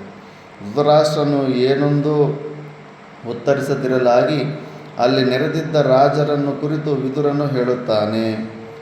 ಶಂತನುವಿನ ಮತ್ತು ಪ್ರತೀಪನ ವಂಶಜರಾದ ರಾಜರೇ, ನಾನು ಹೇಳುವುದನ್ನು ಆಲಿಸಿರಿ. ಈ ದುಷ್ಟನೊಬ್ಬನನ್ನು ಅನುಸರಿಸಿ ನೀವೆಲ್ಲರೂ ದಗದಗನೆ ಉರಿಯುತ್ತಿರುವ ಅಗ್ನಿಯಲ್ಲಿ ಪ್ರವೇಶ ಮಾಡಬೇಡಿರಿ. ದ್ಯೂತದ ಅಮಲಿನಲ್ಲಿ ಕುಳಿತಿರುವ ಈ ಯುಧಿಷ್ಠಿರನೇನಾದರೂ ಕುಪಿತನಾದರೆ ಮತ್ತು ಅವನ ಪಕ್ಕದಲ್ಲಿ ಕುಳಿತಿರುವ ಭೀಮಾರ್ಜುನ ನಕುಲ ಸಹದೇವರು ಕೋಪಗೊಂಡರೆ ನಿಮಗೆ ರಕ್ಷಕರ್ಯಾರು? ಮಹಾರಾಜ, ನಿನಗೆ ಐಶ್ವರ್ಯಕ್ಕೆ ಕಡಿಮೆಯೇ, ನಿನ್ನ ಸಮೀಪದಲ್ಲಿ ಐಶ್ವರ್ಯದ ಗಣಿಯೇ ಇರುವುದು. ಇನ್ನೂ ಹೆಚ್ಚಿನ ಐಶ್ವರ್ಯವನ್ನು ಸಂಪಾದಿಸಬೇಕೆಂಬ ಅಭಿಲಾಷೆ ಇರುವುದಾದರೆ ಅದಕ್ಕೆ ಅನೇಕ ಮಾರ್ಗಗಳಿವೆ. ಕುತ್ಸಿತವಾದ ಈ ದ್ಯೂತದಿಂದಲೇ ಐಶ್ವರ್ಯವನ್ನು ಗಳಿಸಬೇಕೇ? ದ್ಯೂತದ ಮೂಲಕ ಪಾಂಡವರ ಅಪಾರವಾದ ಐಶ್ವರ್ಯವನ್ನು ಗೆಲ್ಲುವುದರಿಂದ ಅವರೊಡನೆ ಶತ್ರುತ್ವವೊಂದು ಹೊರತಾಗಿ ಬೇರ್ಯಾವ ಲಾಭ ಉಂಟಾಗುವುದು? ಹಾಗೆಂದು ಮಾಡಬೇಡ. ಪಾಂಡವರ ಐಶ್ವರ್ಯವನ್ನು ಸೆಳೆದುಕೊಳ್ಳಲು ಯತ್ನಿಸಬೇಡ. ಪಾಂಡವರನ್ನೇ ಸೆಳೆದುಕೊಳ್ಳಲು ಯತ್ನಿಸು. ಅವರನ್ನು ನಿನ್ನವರನ್ನಾಗಿ ಮಾಡಿಕೊ. ಅವರಿಗಿಂತಲೂ ಮಿಗಿಲಾದ ಐಶ್ವರ್ಯವು ಬೇರೊಂದಿಲ್ಲ. ಅವರನ್ನೇ ಮಹಾನಿಧಿಯೆಂದು ಭಾವಿಸು. ಧರ್ಮರಾಜ ಅಂತ ವ್ಯಕ್ತಿ ಇದ್ದಾಗ ಯಾರೇ ಆಗಲಿ ಫ್ರೆಂಡ್ಶಿಪ್ ಮಾಡ್ಕೋಬೇಕು. ಪಾಪ ಎಷ್ಟು ಒಳ್ಳೆ ಮನುಷ್ಯ, ಒಬ್ಬರಿಗೂ ಹಾನಿ ಮಾಡಲ್ಲ, ಒಬ್ಬರಿಗೂ ಮೋಸ ಮಾಡಲ್ಲ. ಅಂತಹ ವ್ಯಕ್ತಿ ಜೊತೆ ಇದ್ದ ಯಾರು ಹೋಗ್ತಾರೆ? ಧೃತರಾಷ್ಟ್ರ, ಶಕುನಿಯ ಜೂಜಾಟದ ಕೌಶಲ್ಯವು ನಮ್ಮೆಲ್ಲರಿಗೂ ತಿಳಿದಿದೆ. ಇವನು ಆಟದಲ್ಲಿ ನಾನಾ ವಿಧವಾದ ಕುಟಿಲತೆಗಳನ್ನು ಪ್ರಯೋಗಿಸಲು ತಿಳಿದಿದ್ದಾನೆ. ಫೇಮಸ್ ಆಗಿಬಿಟ್ಟಿರ್ತಾನೆ ಕುಟಿಲತೆಯಿಂದ ಜೂಜಾಟದಲ್ಲಿ. ಈ ಮಹಾನುಭಾವನು ತನ್ನ ಸ್ವದೇಶಕ್ಕೆ ತೆರಳಲಿ. ಪಾಂಡವರೊಡನೆ ಈ ದ್ಯೂತದ ಕಾರಣದಿಂದಾಗಿ ಯುದ್ಧ ಮಾಡುವುದು ಖಂಡಿತವಾಗಿಯೂ ಬೇಡ. ಈಗಲಾದರೂ ಈ ದ್ಯೂತವು ನಿಲ್ಲಲಿ. ಧೃತರಾಷ್ಟ್ರನು ವಿದುರನಿಗೆ ಉತ್ತರಿಸಲು ಅಸಮರ್ಥನಾಗಿ ಕುಳಿತಿದ್ದರೂ ದುರ್ಯೋಧನನಿಗೆ ವಿದುರನ ಅಂತಹ ಮಾತುಗಳನ್ನು ಕೇಳಿಕೊಂಡು ಕುಳಿತಿರಲು ಸಾಧ್ಯವಾಗಲಿಲ್ಲ. ವಿದುರನ ಮಾತುಗಳನ್ನು ಕೇಳಿ ಕುಪಿತನಾದ ದುರ್ಯೋಧನನು ವಿದುರನನ್ನು ಕುರಿತು ಹೇಳತೊಡಗಿದನು. ವಿದುರ, ನೀನು ಯಾವಾಗಲೂ ನಮ್ಮ ಶತ್ರುಗಳ ಯಶಸ್ಸನ್ನು ಶ್ಲಾಘನೆ ಮಾಡುವೆ. ಧೃತರಾಷ್ಟ್ರನ ಮಕ್ಕಳಾದ ನಮ್ಮನ್ನು ಸದಾ ತೆಗಳುವೆ. ನಿನಗೆ ಯಾರ ಮೇಲೆ ಹೆಚ್ಚಿನ ಪ್ರೇಮವಿದೆ ಎಂಬುದು ನಮಗೂ ತಿಳಿದಿರುವುದು. ನೀನು ನಮ್ಮನ್ನು ಎಳೆಯ ಮಕ್ಕಳೆಂದೇ ಭಾವಿಸಿ ಬಹಳ ತಾತ್ಸರ್ಯದಿಂದ ಕಾಣುತ್ತಿರುವೆ. ಇಷ್ಟರಾದವರಿಗೆ ಜಯವನ್ನು ಅಭಿಲಾಷಿಸುವುದು, ಪರರಿಗೆ ಅಪಜಯವನ್ನು ಅಭಿಲಾಷಿಸುವುದು ಇದು ಮನುಷ್ಯನ ಸ್ವಭಾವವಾಗಿರುತ್ತದೆ. ಅವನು ಮಾಡುವ ಶ್ಲಾಘನೆ ನಿಂದನೆಗಳು ಇದಕ್ಕೆ ಅನುಸಾರವಾಗಿಯೇ ಇರುತ್ತವೆ. ನಿನ್ನ ಹೃದಯದಲ್ಲಿರುವ ನಮ್ಮ ವಿಷಯವಾದ ದ್ವೇಷ ಭಾವನೆಯನ್ನು ನಿನ್ನ ನಾಲಿಗೆಯು ಪ್ರಕಟಪಡಿಸುತ್ತಿದೆ. ನಿನಗಿಂತಲೂ ಶ್ರೇಷ್ಠರಾದವರ ವಿಷಯದಲ್ಲಿ ಈ ರೀತಿ ಮನಸ್ಸಿನ ವಿರೋಧವನ್ನು ವ್ಯಕ್ತಪಡಿಸಬೇಡ. ವಿದುರನಿಗಿಂತ ನಾವು ದೊಡ್ಡ ಶ್ರೇಷ್ಠರಂತ ಅವನು ಅನ್ಕೊತಾ ಇದ್ದಾನೆ. ವಿಷಸರ್ಪವನ್ನು ತೊಡೆಯ ಮೇಲಿರಿಸಿಕೊಂಡು ಸಾಕುವಂತೆ ನಿನ್ನನ್ನು ನಾವು ಅಶನ ವಸತಿಗಳನ್ನು ಕೊಟ್ಟು ರಕ್ಷಿಸುತ್ತಿದ್ದೇವೆ. ಏನೋ ಇವನೇ ದೊಡ್ಡ ಸಾಕಿದವನಿಗೆ. ಅವನಿಗೆ ಈಗಿನ ಸಮಯದಲ್ಲಾಗಿದ್ದರೆ ವಿದುರ ಕೋರ್ಟ್ಗೆ ಹಾಕಿದ್ದಿದ್ರೆ ಆಸ್ತಿಯಲ್ಲಿ ಅರ್ಧಕ್ಕಿಂತ ಹೆಚ್ಚು ಆಸ್ತಿ ಹೋಗ್ತಾ ಇತ್ತು. ಚಿಕ್ಕಪ್ಪ ಆಗ್ತಾನಲ್ಲ. ಮನೆಯಲ್ಲಿ ಸಾಕಿದ ಬೆಕ್ಕು ಯಾವ ರೀತಿಯಲ್ಲಿ ಪೋಷಕನಂದರೆ ಯಜಮಾನಿಯು ಸಾಯಲೆಂದು ಅಭಿಲಾಷಿಸುವುದೋ ನೋಡು. ಇದು ಶಾಸ್ತ್ರಗಳು. ಬೆಕ್ಕು ಏನಾಗುತ್ತಂದರೆ, ಬೆಕ್ಕು ಯಜಮಾನ್ರು ಇರ್ತಾರಲ್ಲ, ಯಜಮಾನ್ರಿಗೆ ಯಾರಾದರೂ ಮಕ್ಕಳಿದ್ದರೆ ಮಕ್ಕಳು ಸತ್ತೋಗ್ಲಿ ಅಂತ ಬಯಸುತ್ತಂತೆ. ಯಾಕಂದರೆ ಅವ್ರ ಮಕ್ಕಳು ಹೆಚ್ಚು ಜನ ಹುಡ್ತಾ ಇದ್ರಾಗನ ಹಾಲು ಲಿಮಿಟೆಡಾಗಿರುತ್ತೆ. ಆ ಮಕ್ಕಳೇ ಹಾಲು ಕುಡಿದು ಬಿಡ್ತಾರೆ. ಆ ಬೆಕ್ಕಿಗೆ ಕುಡಿಯೋದಕ್ಕೆ ಹಾಲು ಸಿಗೋದಿಲ್ಲ. ಅದಕ್ಕೆ ನಮ್ಮ ಯಜಮಾನ್ರಿಗೆ, ಮಾಲೀಕರಿಗೆ ಮಕ್ಕಳೇ ಆಗಬಾರ್ದು ಅಂತ ಕೋರ್ಕೊಳ್ಳುತ್ತಂತೆ. ಆದರೆ ನಾಯಿ ನಮ್ಮ ಯಜಮಾನ್ರಿಗೆ ಹೆಚ್ಚು ಜನ ಮಕ್ಕಳಾಗಬೇಕಂತ ಬಯಸುತ್ತಂತೆ. ಯಾಕೆ ಅಂದರೆ ಪ್ರತಿಯೊಬ್ಬನು ತಿಂದ ಮೇಲೆ ಒಂದೊಂದು ತುತ್ತು ಹಾಕ್ತಾನಲ್ಲ. ತಟ್ಟೆ ತೊಳೆದಾಕದ ನೀರು ಹೊರಗಡೆ ಹಾಕಿದ್ರು ಅದರಲ್ಲಿ ಕೂಡ ಸ್ವಲ್ಪ ಸ್ವಲ್ಪ ಅದಕ್ಕೇನೋ ಸಿಗುತ್ತೆ. ಪಕ್ಷಿಗಳು, ನಾಯಿಗಳು ಹಂಗೆ ಬಯಸ್ತಾವಂತೆ. ಬೆಕ್ಕು ಮಾತ್ರ ಹಂಗೆ ಬಯಸುತ್ತಂತೆ. ಯಾರಿಗೆ ಎಷ್ಟು ಜನ ಮಂದಿ ಎಷ್ಟು ಕಡಿಮೆ ಆಗಿಬಿಟ್ರೆ ಅಷ್ಟು ಹಾಲು ನನಗೆ ಜಾಸ್ತಿ ಸಿಗುತ್ತೆ ಅಂತ. ಮನುಷ್ಯರಲ್ಲಿ ಕೂಡ ಅಷ್ಟೇ ಈ ಸ್ವಾರ್ಥ ಇರುತ್ತೆ. ಕೆಲವರು ನಾನೊಬ್ಬನೇ ಇರಬೇಕು, ಹೆಚ್ಚು ಜನ ಇದ್ದರೆ ನನಗೆ ಕಡಿಮೆ ಆಗಿಬಿಡುತ್ತೆ ಅಂದ್ಬಿಟ್ಟು. ಕೆಲವರು ಪಾಪ ಇವನು ಹೆಚ್ಚು ಜನ ಇದ್ರೂ ಹೆಚ್ಚು ಸಮೃದ್ಧಿ ಆಗುತ್ತೆ, ಹೆಚ್ಚು ಉದ್ಧಾರ ಆಗುತ್ತೆ ಅಂತ. ದುರ್ಯೋಧನಿಗೆ ಎಲ್ಲ ಜ್ಞಾನವೂ ಗೊತ್ತು. ಅದಕ್ಕೆ ಅವ್ನು ಗೊತ್ತಿರೋ ಮೂರ್ಖ. ಎಲ್ಲ ಗೊತ್ತಿದ್ದು ಹಾಳು ಮಾಡ್ಕೊತಾನೆ ಜೀವನ. ಪೋಷಕನ ಯಜಮಾನಿಯು ಸಾಯಲೆಂದು ಅಭಿಲಾಷಿಸುವುದೋ ಅದೇ ರೀತಿಯಲ್ಲಿ ನೀನು ನಿನ್ನ ಪೋಷಕರಾದ ನಮ್ಮ ಅವಸಾನವನ್ನೇ ಅಭಿಲಾಷಿಸುತ್ತಿರುವೆ. ಬೆಕ್ಕು ತಾನು ಕುಡಿಯಬೇಕೆಂದಿಚ್ಛಿಸುವ ಹಾಲನ್ನು ಯಾವಾಗಲೂ ಮುಚ್ಚಿಡುವ ಮನೆ ಯಜಮಾನಿಯು ಸಾಯಲೆಂದು ಶಪಿಸುವುದೆಂಬ ಪ್ರತೀತಿ ಇದೆ. ಯದ್ಯಪಿ ನೀನು ಸ್ವಾಮಿಯ ಹಂತಕನೇ ಆಗಿದ್ದರೂ, ಸ್ವಾಮಿಗೆ ಸದಾಕಾಲದಲ್ಲಿಯೂ ಕೇಡು ಬಯಸುವವನೇ ಆಗಿದ್ದರೂ ನಿನ್ನನ್ನು ಪಾಪಿಷ್ಠನೆಂದು ಯಾರೂ ಹೇಳುತ್ತಿಲ್ಲ. ಈ ಕಾರಣದಿಂದಲೇ ನೀನು ಈ ಪಾಪ ಕಾರ್ಯವನ್ನು ಮಾಡಲು ಹೆದರುತ್ತಿಲ್ಲವೇನು? ನಾವು ನಮ್ಮ ಶತ್ರುಗಳನ್ನು ಪರಾಜಯಗೊಳಿಸಿ ಅನೇಕ ವಿಧವಾದ ಅನುಕೂಲ್ಯಗಳನ್ನು ಪಡೆದಿರುತ್ತೇವೆ. ಇದಕ್ಕಾಗಿ ನೀನು ನಮ್ಮ ವಿಷಯದಲ್ಲಿ ಕಠಿಣವಾದ ಮಾತುಗಳನ್ನು ಆಡಬೇಡ. ನೀನು ಯಾವಾಗಲೂ ಶತ್ರುಗಳೊಡನೆ ಸಂಧಾನವನ್ನು ಮಾಡಿಕೊಳ್ಳಬೇಕೆಂದು ಹೇಳುತ್ತಿರುವೆ. ಈ ಸಂಧಾನದ ಮಾತಿನಿಂದ ನಮ್ಮ ದ್ವೇಷವನ್ನು ಮತ್ತಷ್ಟು ಹೆಚ್ಚಾಗಿ ಕಟ್ಟಿಕೊಳ್ಳುವೆ. ಅಯುಕ್ತವಾದ ಮಾತುಗಳನ್ನಾಡುವ ಮನುಷ್ಯನು ಶತ್ರುವೆಂದೇ ಪರಿಗಣಿಸಲ್ಪಡುತ್ತಾನೆ. ಒಂದು ವೇಳೆ ಶತ್ರುವನ್ನು ಪ್ರಶಂಸೆ ಮಾಡಿದರೂ ವಿವೇಕಿಯಾದವನು ತನ್ನ ಪಕ್ಷದ ರಹಸ್ಯವನ್ನು ಬಹಿರಂಗಪಡಿಸುವುದಿಲ್ಲ. ನಾಚಿಕೆಗೆಟ್ಟ ವಿದುರನೇ, ನೀನು ಈ ನೀತಿಯನ್ನಾದರೂ ಅನುಸರಿಸಬಹುದಾಗಿದ್ದಿತು. ಶತ್ರುಗಳನ್ನು ಪ್ರಶಂಸೆ ಮಾಡುವುದರಿಂದ ಮಾತ್ರವೇ ತೃಪ್ತನಾಗದೆ ನಮ್ಮ ಕಾರ್ಯಕ್ಕೆ ಪ್ರತಿಬಂಧಕವನ್ನು ಉಂಟು ಮಾಡುತ್ತಿರುವೆ ಏಕೆ? ಮನಬಂದಂತೆ ನೀನಿಲ್ಲಿ ಮಾತನಾಡುತ್ತಿರುವೆ, ಸ್ವೇಚ್ಛೆಯಿಂದ ಅಪಲಾಪ ಮಾಡುತ್ತಿರುವೆ. ನಿನಗಿರುವ ವಾಕ್ ಸ್ವಾತಂತ್ರ್ಯವನ್ನು ನಮ್ಮ ನಿಂದೆಯಲ್ಲಿಯೇ ಉಪಯೋಗಿಸಬೇಡ. ನಾವು ನಿನ್ನ ಮನಸ್ಸನ್ನು ಪೂರ್ಣವಾಗಿ ತಿಳಿದಿರುತ್ತೇವೆ. ಜ್ಞಾನವೃದ್ಧರಾದವರ ಮತ್ತು ವಯೋವೃದ್ಧರಾದವರ ಪಾದಗಳಡಿಯಲ್ಲಿ ಕುಳಿತು ನೀನು ವಿಷಯಗಳನ್ನು ತಿಳಿದುಕೋ. ಅಂದರೆ ನೀನೇ ಬುದ್ಧಿ ಕಲ್ತುಕೋ ಅಂತ. ಅಂದರೆ ಭೀಷ್ಮ ಇವರೆಲ್ಲ ಬಾಯಿ ಮುಚ್ಚಿಕೊಂಡು ಸೈಲೆಂಟಾಗಿದ್ದಾರೆ. ಭೀಷ್ಮ ದ್ರೋಣ ಅವ್ರಿಗಿಲ್ಲದೆ ಇರೋದು ನಿನಗೆ ಯಾಕೆ ನೀನು ಅಂತ ಹೀಗೆ ಪ್ರಶ್ನಿಸಿದಾಗಲೂ ಧೃತರಾಷ್ಟ್ರನೇನೂ ಮಾತನಾಡಲಿಲ್ಲ. ಧೃತರಾಷ್ಟ್ರ ಹೇಳ್ಬೇಕಾಗಿದ್ದರೆ ಚಿಕ್ಕಪ್ಪನೇ ನೀನು ಹಂಗೆ ಅಂತೀಯ ಅಂದ್ಬಿಟ್ಟು ವಿದುರನು ನಿಟ್ಟುಸಿರು ಬಿಟ್ಟು ಹೇಳಿದನು, ನಿಜ, ರಾಜರ ಹೃದಯವು ಚಂಚಲವಾದದ್ದು. ಮೊದಲು ಆಶ್ರಯವನ್ನಿತ್ತು ಒಳ್ಳೆಯ ಮಾತನ್ನು ಹೇಳಿ ಅನಂತರದಲ್ಲಿ ಒಣಕೆಗಳಿಂದ ಅಂದರೆ ದೊಣ್ಣೆಗಳಿಂದ ಹೊಡೆದೋಡಿಸುತ್ತಾರೆ. ಇದು ಸತ್ಯವಾದ ಮಾತು ವಿದುರ ಹೇಳಿದ್ದು. ರಾಜಕೀಯ ವ್ಯಕ್ತಿಗಳದಷ್ಟೇ, ಯಾವತ್ತೂ ಅವ್ರ ಪ್ರೀತಿ ಸುಳ್ಳಾಗಿರುತ್ತೆ. ಅದು ನಿನ್ನ ಅವಸರ ಅಷ್ಟೇ. ನೀನು ಅವ್ರಿಗೆ ಎಲ್ಲಿ ತನಕ ನೀನು ಉಪಯೋಗ ಆಗ್ತಾ ಇರ್ತೀವಿ ಅಲ್ಲಿ ತನಕನೇ ಪ್ರೀತಿ. ನಿನ್ನಿಂದ ₹1 ಪ್ರಯೋಜನ ಇಲ್ಲ ಅಂದಾಗ ಮತ್ತೆ ದೊಣ್ಣೆಗೆ ಹೊಡೆದು ಮತ್ತೆ ಹೊರಗೆ ಹಾಕ್ತಾರೆ. ಒಂದು ಕ್ಷಣ ನಿನ್ನನ್ನು ಇಟ್ಕೊಳ್ಳೋದಿಲ್ಲ. ದುರ್ಯೋಧನ, ನೀನು ನನ್ನನ್ನು ಬಾಲನೆಂದು ಮತ್ತು ನಿನ್ನನ್ನು ಪರಿಪಕ್ವವಾದ ಬುದ್ಧಿ ಉಳ್ಳವನೆಂದು ಭಾವಿಸಿರುವೆಯಲ್ಲವೇ? ಮಂದ ಬುದ್ಧಿಯವನೇ, ಯಾವನು ಮೊದಲು ಒಬ್ಬನನ್ನು ಸ್ನೇಹಿತನನ್ನಾಗಿ ಮತ್ತು ಹಿತೈಷಿಯನ್ನಾಗಿ ಅಂಗೀಕರಿಸಿ ಅನಂತರದಲ್ಲಿ ಆ ಸ್ನೇಹಿತನಲ್ಲಿ ಮತ್ತು ಹಿತೈಷಿಯಲ್ಲಿ ಇಲ್ಲದ ದೋಷವನ್ನು ಹುಡುಕಿ ಅವನನ್ನು ದೂಷಿಸುವವನೋ ಅವನೇ ಬಾಲಕನು. ನಿಜ, ಮಂದಬುದ್ಧಿಯವನಾದ ಮನುಷ್ಯನನ್ನು ಒಳ್ಳೆಯ ಮಾತಿನಿಂದ ಶ್ರೇಯಸ್ಸಿನ ಮಾರ್ಗಕ್ಕೆ ಒಯ್ಯಲು ಸಾಧ್ಯವಿಲ್ಲ.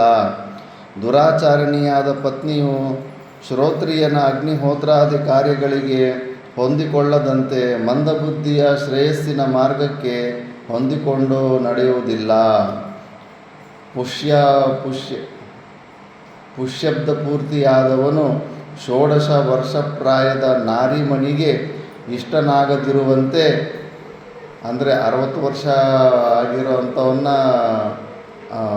ಆಗತಾನೆ ಪ್ರಾಯಕ್ಕೆ ಬಂದ ಹೆಣ್ಮಕ್ಳು ಇಷ್ಟಪಡಲ್ಲ ತಾನೆ. ಅದೇ ಥರ ನನ್ನ ಹಿತೋಕ್ತಿಗಳು ಈ ದುಷ್ಟನಾದ ದುರ್ಯೋಧನನಿಗೆ ರುಚಿಸಲಾರವು.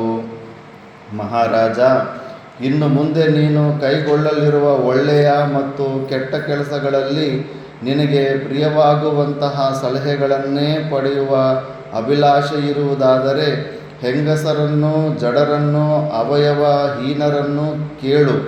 ಮಹಾರಾಜ, ಯಾವಾಗಲೂ ಪ್ರಿಯವಾಕ್ಯಗಳನ್ನೇ ಹೇಳಿ ಪ್ರಭುವಿನ ಮನೋವೊಲಿಸಿಕೊಳ್ಳುವ ಪಾಪಿಷ್ಠರು, ಹೀನರು ಈ ಭೂಮಿಯಲ್ಲಿ ಅನೇಕರಿದ್ದಾರೆ. ಆದರೆ ಕೇಳಲು ಅಪ್ರಿಯವಾಗಿದ್ದರೂ ಪ್ರಭುವಿಗೆ ಹಿತವಾದ ಸಲಹೆಗಳನ್ನು ಧೈರ್ಯವಾಗಿ ಹೇಳುವವರು ವಿರಳ. ಅಂತಹ ಸಲಹೆಗಳನ್ನು ಕೇಳುವವರು ಅತಿ ವಿರಳ. ಧರ್ಮಾತ್ಮನಾದ ಯಾವನು ತನ್ನ ಸ್ವಾಮಿಗೆ ತನ್ನ ಸಲಹೆಯು ಪ್ರಿಯವೆನಿಸಲಿ ಅಪ್ರಿಯವೆನಿಸಲಿ ಅದನ್ನು ಗಮನಿಸದೆ ಪರಿಣಾಮದಲ್ಲಿ ಹಿತವಾಗುವ ಸಲಹೆಯನ್ನು ಧೈರ್ಯದಿಂದ ಹೇಳುವನೋ ಅವನೇ ನಿಶ್ಚಯವಾಗಿಯೂ ರಾಜನಿಗೆ ಸಹಾಯ ನೆನೆಸುವನು. ಅದಕ್ಕೆ ಯಾವತ್ತೇ ಆಗಲಿ ಒಂದು ಮ್ಯಾನೇಜ್ಮೆಂಟ್ ಮಾಡುವಾಗ ನಮ್ಮ ಗುರುಗಳು ಇವೆಲ್ಲ ಕೆಲವೊಂದು ಕೇಳಿಸಿದ್ರು. ಈಗ ನಾವೇನು ಆಶ್ರಮಕ್ಕೆ ಅಧಿಪತಿಯಾಗಿ ಬಂದಿರ್ತೀವಿ, ಸಲಹೆ ಕೊಡೋರು ಇರ್ತಾರೆ. ನಮ್ಮ ಗುರುಗಳು ಹೇಳ್ತೀವಿ, ಕಿವಿ ನಿಂದು ಹಣ್ಣಾಗಿರಬೇಕು, ಹಸಿಯಾಗಿರಬಾರ್ದು ಕಿವಿ. ಯಾರೇ ಏನು ಹೇಳಿದ್ರು ಕೂಡ ಟಕ್ಕಂತ ನಿಂತು ನಂಬಲೇಬಾರ್ದು. ಸ್ವಲ್ಪ ಪರೀಕ್ಷೆಗಿಡಬೇಕು, ವೆಯ್ಟ್ ಮಾಡಬೇಕು. ನಮ್ಮನ್ನು ಸುಮ್ಮನೆ ನಮ್ಮನ್ನು ಹೊಗಳಿಬಿಟ್ಟು ಇನ್ನೊಬ್ಬರ ಮೇಲೆ ಚಾಟಿ ಹೇಳ್ತಾ ಇದ್ರೆಗನ ಸ್ವಲ್ಪ ವೆಯ್ಟ್ ಮಾಡಬೇಕು. ಈ ವ್ಯಕ್ತಿ ಆತನ ಮೇಲೆ ಚಾಡಿ ಹೇಳ್ತಾರೆ, ಈ ವ್ಯಕ್ತಿಗೂ ಆ ವ್ಯಕ್ತಿಗೂ ಎಲ್ಲೋ ಜಗಳ ಆಗಿರಬೇಕು. ಆ ದ್ವೇಷವನ್ನು ಮುಖ್ಯವಾಗಿಟ್ಟುಕೊಂಡು ಈ ವ್ಯಕ್ತಿ ಆ ವ್ಯಕ್ತಿ ಮೇಲೆ ಹೇಳ್ತಾ ಇರ್ತಾನೆ. ಇದು ದ್ವೇಷದಿಂದ ಹೇಳಿರೋದಾ, ಇಲ್ಲ ನನ್ನ ಹಿತಕ್ಕಾಗಿ ಹೇಳಿರೋದಾ, ಇದು ಎಲ್ಲರೂ ವಿಚಾರ ಮಾಡಬೇಕು. ಎಷ್ಟೋ ವಿಷಯಗಳಲ್ಲಿ ಕಲ್ಪನೆ ಮಾಡಿಕೊಂಡು ಹೇಳಿ ಕೇಳಿರೋ ಮಾತುಗಳಿಂದ ಎಷ್ಟೋ ಜಗಳಗಳಾಗ್ತಾ ಇರ್ತವೆ. ಆದ್ದರಿಂದ ರಾಜನಾದವನು ಸಲಹೆಗಾರರಿರ್ತಾರೆ. ರಾಜನಿಗೆ ಯಾವುದೋ ಒಂದು ಇಚ್ಛೆ ಇರುತ್ತೆ, ಏನೋ ಮಾಡಬೇಕಂತ, ಹಂಗೆ ಹಿಂಗೆ ಅಂತ. ಆದರೂ ಕೂಡ ಆ ಸಲಹೆಗಾರನು ರಾಜನಿಗೆ ಇಷ್ಟ ಆದಂಗೆಲ್ಲ ಹೇಳೋದಲ್ಲ, ರಾಜನಿಗೆ ಹಿತವಾದದ್ದೇ ಹೇಳಬೇಕು. ರಾಜನಿಗೆ ಅದು ಇಷ್ಟ ಆಗಲಿಲ್ಲ ಅಂದರೆ ಕಷ್ಟವಾದದ್ದು. ಇಂದಿರಾ ಗಾಂಧಿ 1971ರಲ್ಲಿ ಪಾಕಿಸ್ತಾನ ಜೊತೆ ಬಾಂಗ್ಲಾದೇಶ ಅವೆಲ್ಲ ಸಪ್ರೇಟ್ ಆದಾಗ ಯುದ್ಧ ಮಾಡು ಅಂತ ಆರ್ಡ್ರ್ ಕೊಟ್ಬಿಡುತ್ತೆ. ಆದರೆ ಮಾನಿಕ್ ಶಾ ಜನರಲ್ ಇರ್ತಾನೆ, ಇಲ್ಲ ಮಾಡಲ್ಲ ಅಂತ. ನೀನು ಒಪ್ಪಲಿಲ್ಲ ಅಂದರೆ ನಿನ್ನನ್ನು ತೆಗೆದುಬಿಟ್ಟು ಬೇರೆ ಇಂಡಿಯನ್ ಆರ್ಮಿ ಜನರಲನ್ನು ಮಾಡಿಸ್ತೀನಿ, ಅವನ ಕೈಲಿ ಯುದ್ಧ ಮಾಡಿಸ್ತೀನಿ ಅಂತ. ಆಗಲೇ ರಾಜೀನಾಮೆ ಬರೆದು ಕೊಡ್ತಾನೆ.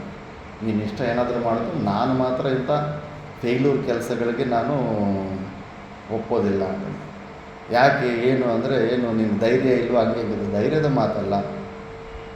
ಇವಾಗ ಫುಲ್ಲು ಬೇಸಿಗೆ ಕಾಲ ಇರುತ್ತೆ. ಬೇಸಿಗೆ ಕಾಲದಲ್ಲಿ ಬಾಂಗ್ಲಾದೇಶ ಅಲ್ಲೆಲ್ಲ ಫುಲ್ಲು ನೆಲ ಎಲ್ಲ ಗಟ್ಟಿಗಿರುತ್ತೆ. ನಾವು ಗ್ರೌಂಡ್ ಅಟ್ಯಾಕ್ ಮಾಡೋಕ್ಕೆ ಹೋದ್ರೆ ಅವ್ರ ಹತ್ರನೂ ಸೈನ್ಯ ಇತ್ತು. ಎರಡು ಕಡೆ, ಅವರು ಪಾಕಿಸ್ತಾನ ಕಡೆಯಿಂದ ಬಾಂಗ್ಲಾದೇಶ ಎರಡು ಕಡೆಯಿಂದ ಅಟ್ಯಾಕ್ ಮಾಡ್ತಾರೆ. ಆವಾಗ ಇನ್ನೂ ಇಂಡಿಯನ್ ಮಿಲಿಟ್ರಿ ಇನ್ನೂ ಅಷ್ಟೊಂದು ಏನು ಹೆಚ್ಚಾಗಿಲ್ಲ. ಎರಡೂ ಕಡೆಯಿಂದ ಅಟ್ಯಾಕ್ ಮಾಡಿದಾಗ ಅವ್ರಿಗೆ ಫುಲ್ಲು ಅಮೇರಿಕಾ ಅವರು ಫುಲ್ಲು ಟ್ಯಾಂಕ್ಗಳು, ಟಾಪ್ ಲೆವೆಲ್ಲು ಟೆಕ್ನಾಲಜಿಯಲ್ಲಿರುವಂಥ ಟ್ಯಾಂಕ್ಗಳು ಪಾಕಿಸ್ತಾನಕ್ಕೆ ಕೊಟ್ಟಿರ್ತಾರೆ. ಫುಲ್ಲು ಅಣುಬಾಂಬೆ ಹಾಕ್ತೀವಿ ಭಾರತ ದೇಶ ಮೇಲೆ ಅಂತ ಎದುರಿಸಿರ್ತಾನೆ. ಆವಾಗ ಇಂದಿರಾ ಗಾಂಧಿಯನ್ನು ವ್ಯಭಿಚಾರಿ ಅಂತೆಲ್ಲ ಬೈದಿರ್ತಾನೆ ಅಲ್ಲಿನ ಪ್ರೆಸಿಡೆಂಟು, ಸೂಳೆ ಮುಂಡೆ ಅಂತ ಬೈದಿರ್ತಾನೆ. ಅಷ್ಟು ದುರಹಂಕಾರದಲ್ಲಿರ್ತಾರೆ ಅಮೇರಿಕ ಅವ್ರ ಬಲ ಇದ್ದು ಅಂಥ ಸಮಯದಲ್ಲಿ ಯುದ್ಧಕ್ಕೆ ಹೋದ್ರೆಗೇನೆ ತುಂಬ ಲಾಸು ನಾವು ಇದಾಗಬೇಕಾಗುತ್ತೆ.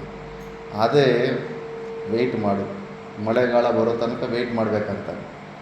ಮಳೆಗಾಲ ಬಂದರೆ ಬಾಂಗ್ಲಾದೇಶ ಎಲ್ಲ ಗಂಗಾ ನದಿ, ಬ್ರಹ್ಮಪುತ್ರ ಇವೆಲ್ಲ ಏನು ನೀರಂದರೆ ಕಿಲೋಮೀಟ್ರ್ ಅಷ್ಟೆಲ್ಲ ಬರೀ ನೀರೇ ಇರುತ್ತೆ. ಆ ನೀರಿನಲ್ಲಿ ಯಾರೂ ಓಡಾಡೋಕ್ಕಾಗಲ್ಲ. ಗಾಡಿಗಳು, ಟ್ಯಾಂಕರ್ಗಳು ಏನು ಓಡಾಡೋಕ್ಕಾಗೋದಿಲ್ಲ. ಕಾಲ್ನಡಿಗೆಯಲ್ಲಿರೋ ಸೈನಿಕರು ಬಿಟ್ಟರೆ ಇನ್ಯಾವುದು ಮಿಷಿನ್ಗಳು ಕೆಳಗಡೆ ಗಾಡಿಗಳೇನು ಜಾಸ್ತಿ ಓಡಾಡೋಕ್ಕಾಗೋದಿಲ್ಲ. ಅಂಥ ಸಮಯದಲ್ಲಿ ನಾವು ಅಟ್ಯಾಕ್ ಮಾಡೋಕ್ಕೆ ಹೋದರೆ ಅವ್ರ ಅಮೇರಿಕ ಟೆಕ್ನಾಲಜಿ ಆ ಟ್ಯಾಂಕ್ಗಳು ನಮ್ಮನ್ನೇನು ಕೆಲಸಕ್ಕೆ ಬರೋದಿಲ್ಲ. ಆ ಸಮಯದಲ್ಲಿ ಮಳೆಗಾಲದಲ್ಲಿ ಕರೆಕ್ಟಾಗಿ ಮಳೆಗಾಲದಲ್ಲಿ ಸ್ಟಾರ್ಟ್ ಮಾಡ್ದೆ, ಎಷ್ಟು ಒಂದು ವಾರದೊಳಗಡೆ 10 ದಿವಸದ ಒಳಗಡೆ ಮುಗಿಸ್ಬಿಟ್ರು. 96,000 ಜನ ಸರೆಂಡ್ರ್ ಕೂಡ ಆಗಿಬಿಟ್ರು. ಅವರು ಎರಡು ಪಾಕಿಸ್ತಾನ ಎರಡು ದೇಶವಾಗಿ ಮಾಡಿಬಿಟ್ಟು ಬಾಂಗ್ಲಾದೇಶ ಸಪ್ರೇಟ್, ಇದು ಸಪ್ರೇಟ್ ಅಂತ ಮಾಡಿಬಿಟ್ರು. ಮತ್ತು ಆವತ್ತು ಇಂದಿರಾ ಗಾಂಧಿ ಈಗಲೇ ಯುದ್ಧ ಮಾಡುವಂಥ ಮಾತು ಕೇಳಿಬಿಟ್ಟು ಮಾಡಿದಿದ್ದರೆ ಸೋತೋ ಚಾನ್ಸು ಬರ್ತಾಯಿತ್ತು. ಕೇಳಲಿಲ್ಲ. ಆ ಥರ ಸಲಹೆಗಾರರು ಹತ್ರ ಇದ್ದವರು ಹಿತವನ್ನೇ ಹೇಳಬೇಕು. ಅದು ಕೆಟ್ಟದಾಗಲಿ, ರಾಜನಿಗೆ ಇಷ್ಟ ಆಗಲಿಲ್ಲ ಅಂದರೂ ಕೂಡ ಒಳ್ಳೆ ಹಿತವಾಗಿರೋದನ್ನೇ ಯೋಚನೆ ಮಾಡಿ ಹೇಳಬೇಕು. ಆದರೆ ಅದನ್ನೇ ಹೇಳ್ತಾ ಇದ್ದಾನೆ ಇಲ್ಲಿ. ಮಹಾರಾಜ,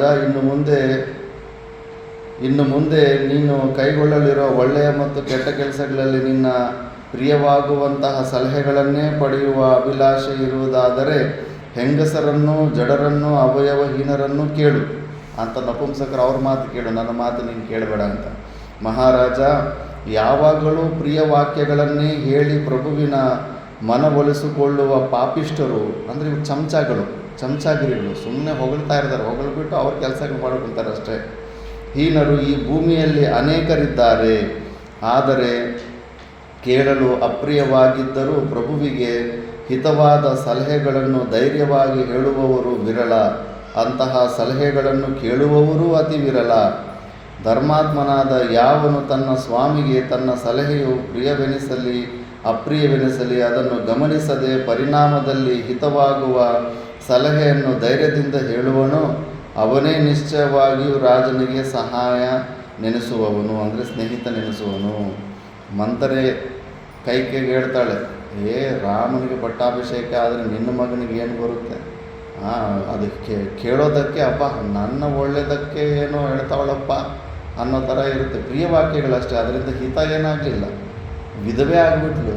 ವಿಧವೆ ಅಂದರೆ ಈಗೇನೋ ಪರವಾಗಿಲ್ಲ, ಆಗಿನ ಕಾಲದಲ್ಲಿ ಮನೆಯಿಂದ ಹೊರಗಡೆ ಬರೋದಕ್ಕಾಗ್ತಿರಲಿಲ್ಲ.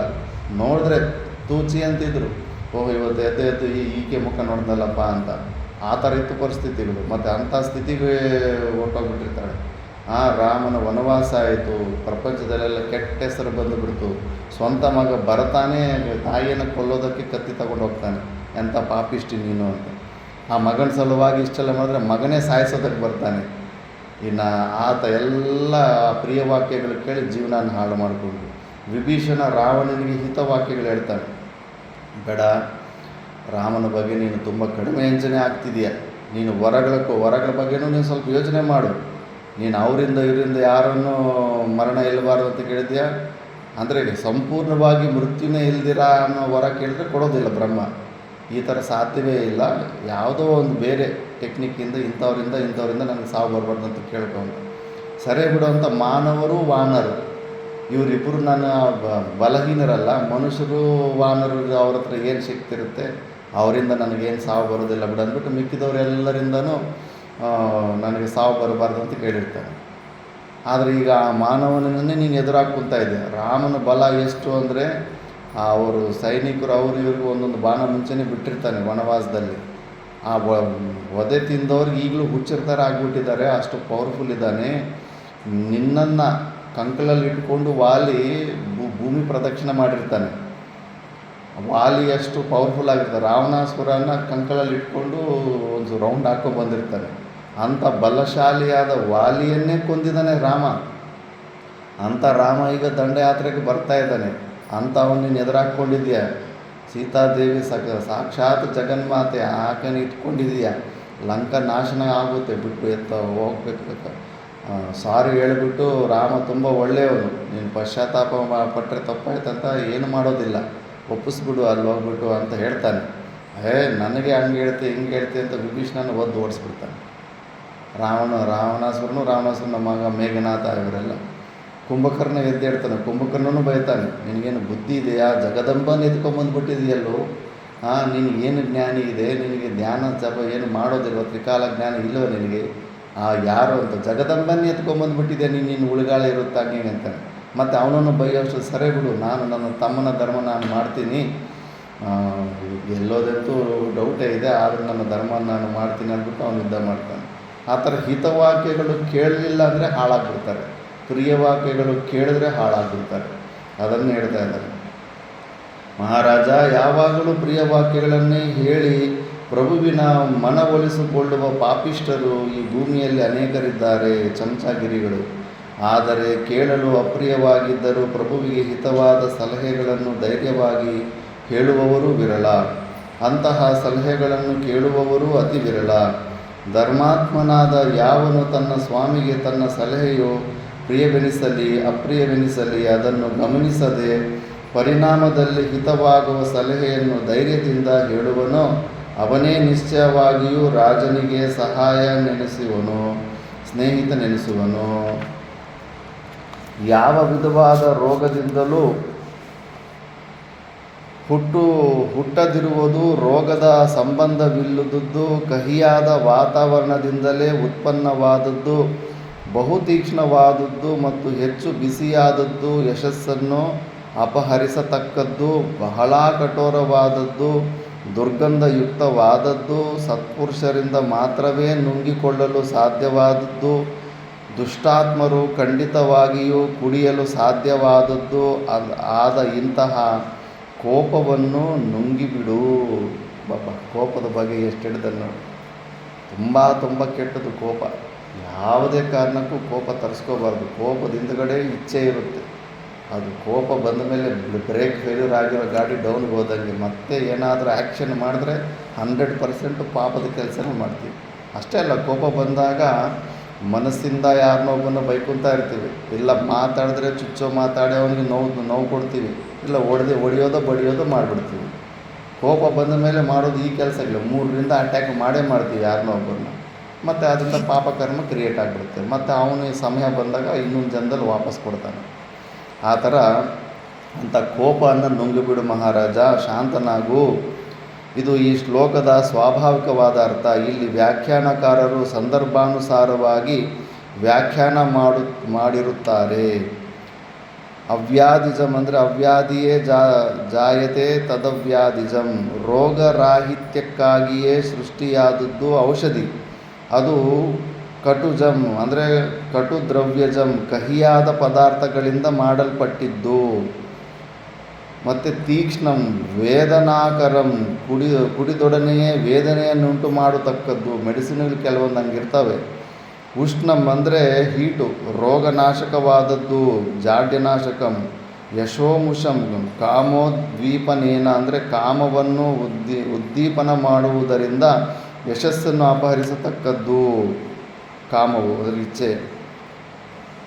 ಪುರುಷಂ ಪೃತಾದೀನ ಹೀನಂ, ತುಪ್ಪವೇ ಮೊದಲಾದ ಜಿಡ್ಡಿನ ವಸ್ತುಗಳಿಂದ ಹೀನವಾದದ್ದು. ಲಶುನಾದಿಗಳಂತೆ ದುರ್ಗಂಧಯುಕ್ತವಾದದ್ದು. ಬೆಳ್ಳುಳ್ಳಿ. ಮತ್ತು ಇಂತಹ ಔಷಧದ ಸೇವನೆಯಿಂದ ಆರೋಗ್ಯವಂತನಾಗು ಅಂದರೆ ಈ ಕೋಪ ಅನ್ನೋದು ಔಷಧಿ ಥರ ಇಟ್ಟುಕೊಂಡು ಅದನ್ನು ನುಂಗು ಬಿಡು ಅಂತ. ಇಲ್ಲಿ ವ್ಯಾಖ್ಯಾನಕಾರರ ಅಭಿಪ್ರಾಯವನ್ನು ಹೀಗೆಂದು ಊಹಿಸಬಹುದಾಗಿದೆ. ದುರ್ಯೋಧನ, ನೀನು ಆರೋಗ್ಯವಂತನಾಗಬೇಕಾದರೆ ಔಷಧವನ್ನು ಕುಡಿಯಬೇಕಲ್ಲವೇ? ಆದರೆ ಔಷಧವು ಬಹಳ ಕಹಿಯಾಗಿರುತ್ತದೆ. ಅಂದರೆ ಹೇಳ್ತಾ ಇರೋ ಮಾತುಗಳು, ಮಾತುಗಳು ಕಹಿ ಅನಿಸುತ್ತೆ, ಒಗರಾಗಿರುತ್ತದೆ, ದುರ್ವಾಸನೆಯಿಂದ ಕೂಡಿರುತ್ತದೆ, ಉಷ್ಣವಾಗಿರುತ್ತದೆ, ಘೃತಾದಿಗಳಿಂದ ಹೀನವಾಗಿರುತ್ತದೆ. ನಿನಗಿದು ಅನಪೇಕ್ಷವಾಗಿರುತ್ತದೆ. ಅಂತಹ ಔಷಧವನ್ನು ರೋಗ ನಿವಾರಣೆಗಾಗಿ ಸೇವಿಸಲೇಬೇಕಲ್ಲವೇ? ಹಾಗೆಯೇ ನಿನ್ನ ಹಿತಚಿಂತನೆಗಾಗಿ ನಿನ್ನ ನಿಷ್ಠಾವಂತ ಸಲಹೆಗಾರರು ಕೊಡುವ ಸಲಹೆಗಳು ಕರ್ಣಕಠೋರವಾಗಿರಬಹುದು. ತಾತ್ಕಾಲಿಕವಾಗಿ ನಿನ್ನ ಕೀರ್ತಿಗೆ ಕುಂದನ ತರುವುದಾಗಿರಬಹುದು. ಸಲಹೆಯು ದುಷ್ಟವಾದದ್ದೆಂದು ನಿನಗೆ ಭಾಸವಾಗಬಹುದು. ಆದರೂ ಈ ಮಾತುಗಳು ಸತ್ಪುರುಷರಿಂದ ಆಸ್ವಾದಿಸಲು ಯೋಗ್ಯವಾಗಿರುತ್ತವೆ. ಅಸತ್ಪುರುಷರು ಆ ಮಾತುಗಳನ್ನು ತಿರಸ್ಕರಿಸುವವರು. ನೀನು ಅಂತಹ ಮಾತುಗಳನ್ನು ಪುರಸ್ಕರಿಸಿ ರೋಗರಹಿತನಾಗು, ಯಶೋವಂತನಾಗಿ ಬಾಳು. ನಾನು ಯಾವಾಗಲೂ ಧೃತರಾಷ್ಟ್ರನಿಗೂ ಮತ್ತು ಅವನ ಮಕ್ಕಳಿಗೂ ಯಥೇಚ್ಛವಾದ ಯಶೋಧನಗಳನ್ನು ಅಭಿಲಾಷಿಸುತ್ತೇನೆ. ದೈವದ ಇಚ್ಛೆ ಹೇಗಿದೆಯೋ ಹಾಗೇ ಆಗಲಿ ಮಹಾರಾಜ. ನಿನಗೆ ಅನಂತ ನಮಸ್ಕಾರಗಳು. ಬ್ರಾಹ್ಮಣರು ನನಗೂ ಸ್ವಸ್ತಿವಾಚನ ಮಾಡಲಿ. ಕುರುನಂದನೆ, ಹಲ್ಲುಗಳಿಂದಲೇ ಅಲ್ಲದೆ ಕಣ್ಣುಗಳಿಂದಲೂ ವಿಷಕಾರುವ ಸರ್ಪಗಳಂತಿರುವವರನ್ನು, ಪಾಂಡವರನ್ನು ಅಂದರೆ ವಿವೇಕಿಯಾದವನು ಎಂದಿಗೂ ಕೋಪಗೊಳಿಸಬಾರದು ಅಂಥವ್ರು ಶತ್ರುತ್ವ ಇಟ್ಕೋಬಾರದು. ಶಸ್ತ್ರಗಳಿಂದಲೂ ಕ್ರೋಧ ದೃಷ್ಟಿಗಳಿಂದಲೂ ಪಾಂಡವರು ನಿನ್ನನ್ನು ಧ್ವಂಸ ಮಾಡಿಬಿಡುತ್ತಾರೆ ಅಂತ ಇನ್ನೂ ಹೇಳ್ತಾ ಇರ್ತಾನೆ. ಹಿತೋಕ್ತಿಗಳು ನೆಕ್ಸ್ಟ್ ಕ್ಲಾಸಲ್ಲಿ ಹೇಳೋಣ. ಓಂ ಪೂರ್ಣಮದಃ ಪೂರ್ಣಮಿದಂ ಪೂರ್ಣಾತ್ ಪೂರ್ಣಮುದಚ್ಯತೆ ಪೂರ್ಣಸ್ಯ ಪೂರ್ಣಮಾದಾಯ ಪೂರ್ಣಮೇವಾವಶಿಷ್ಯತೆ. ಓಂ ಶಾಂತಿ ಶಾಂತಿ ಶಾಂತಿ.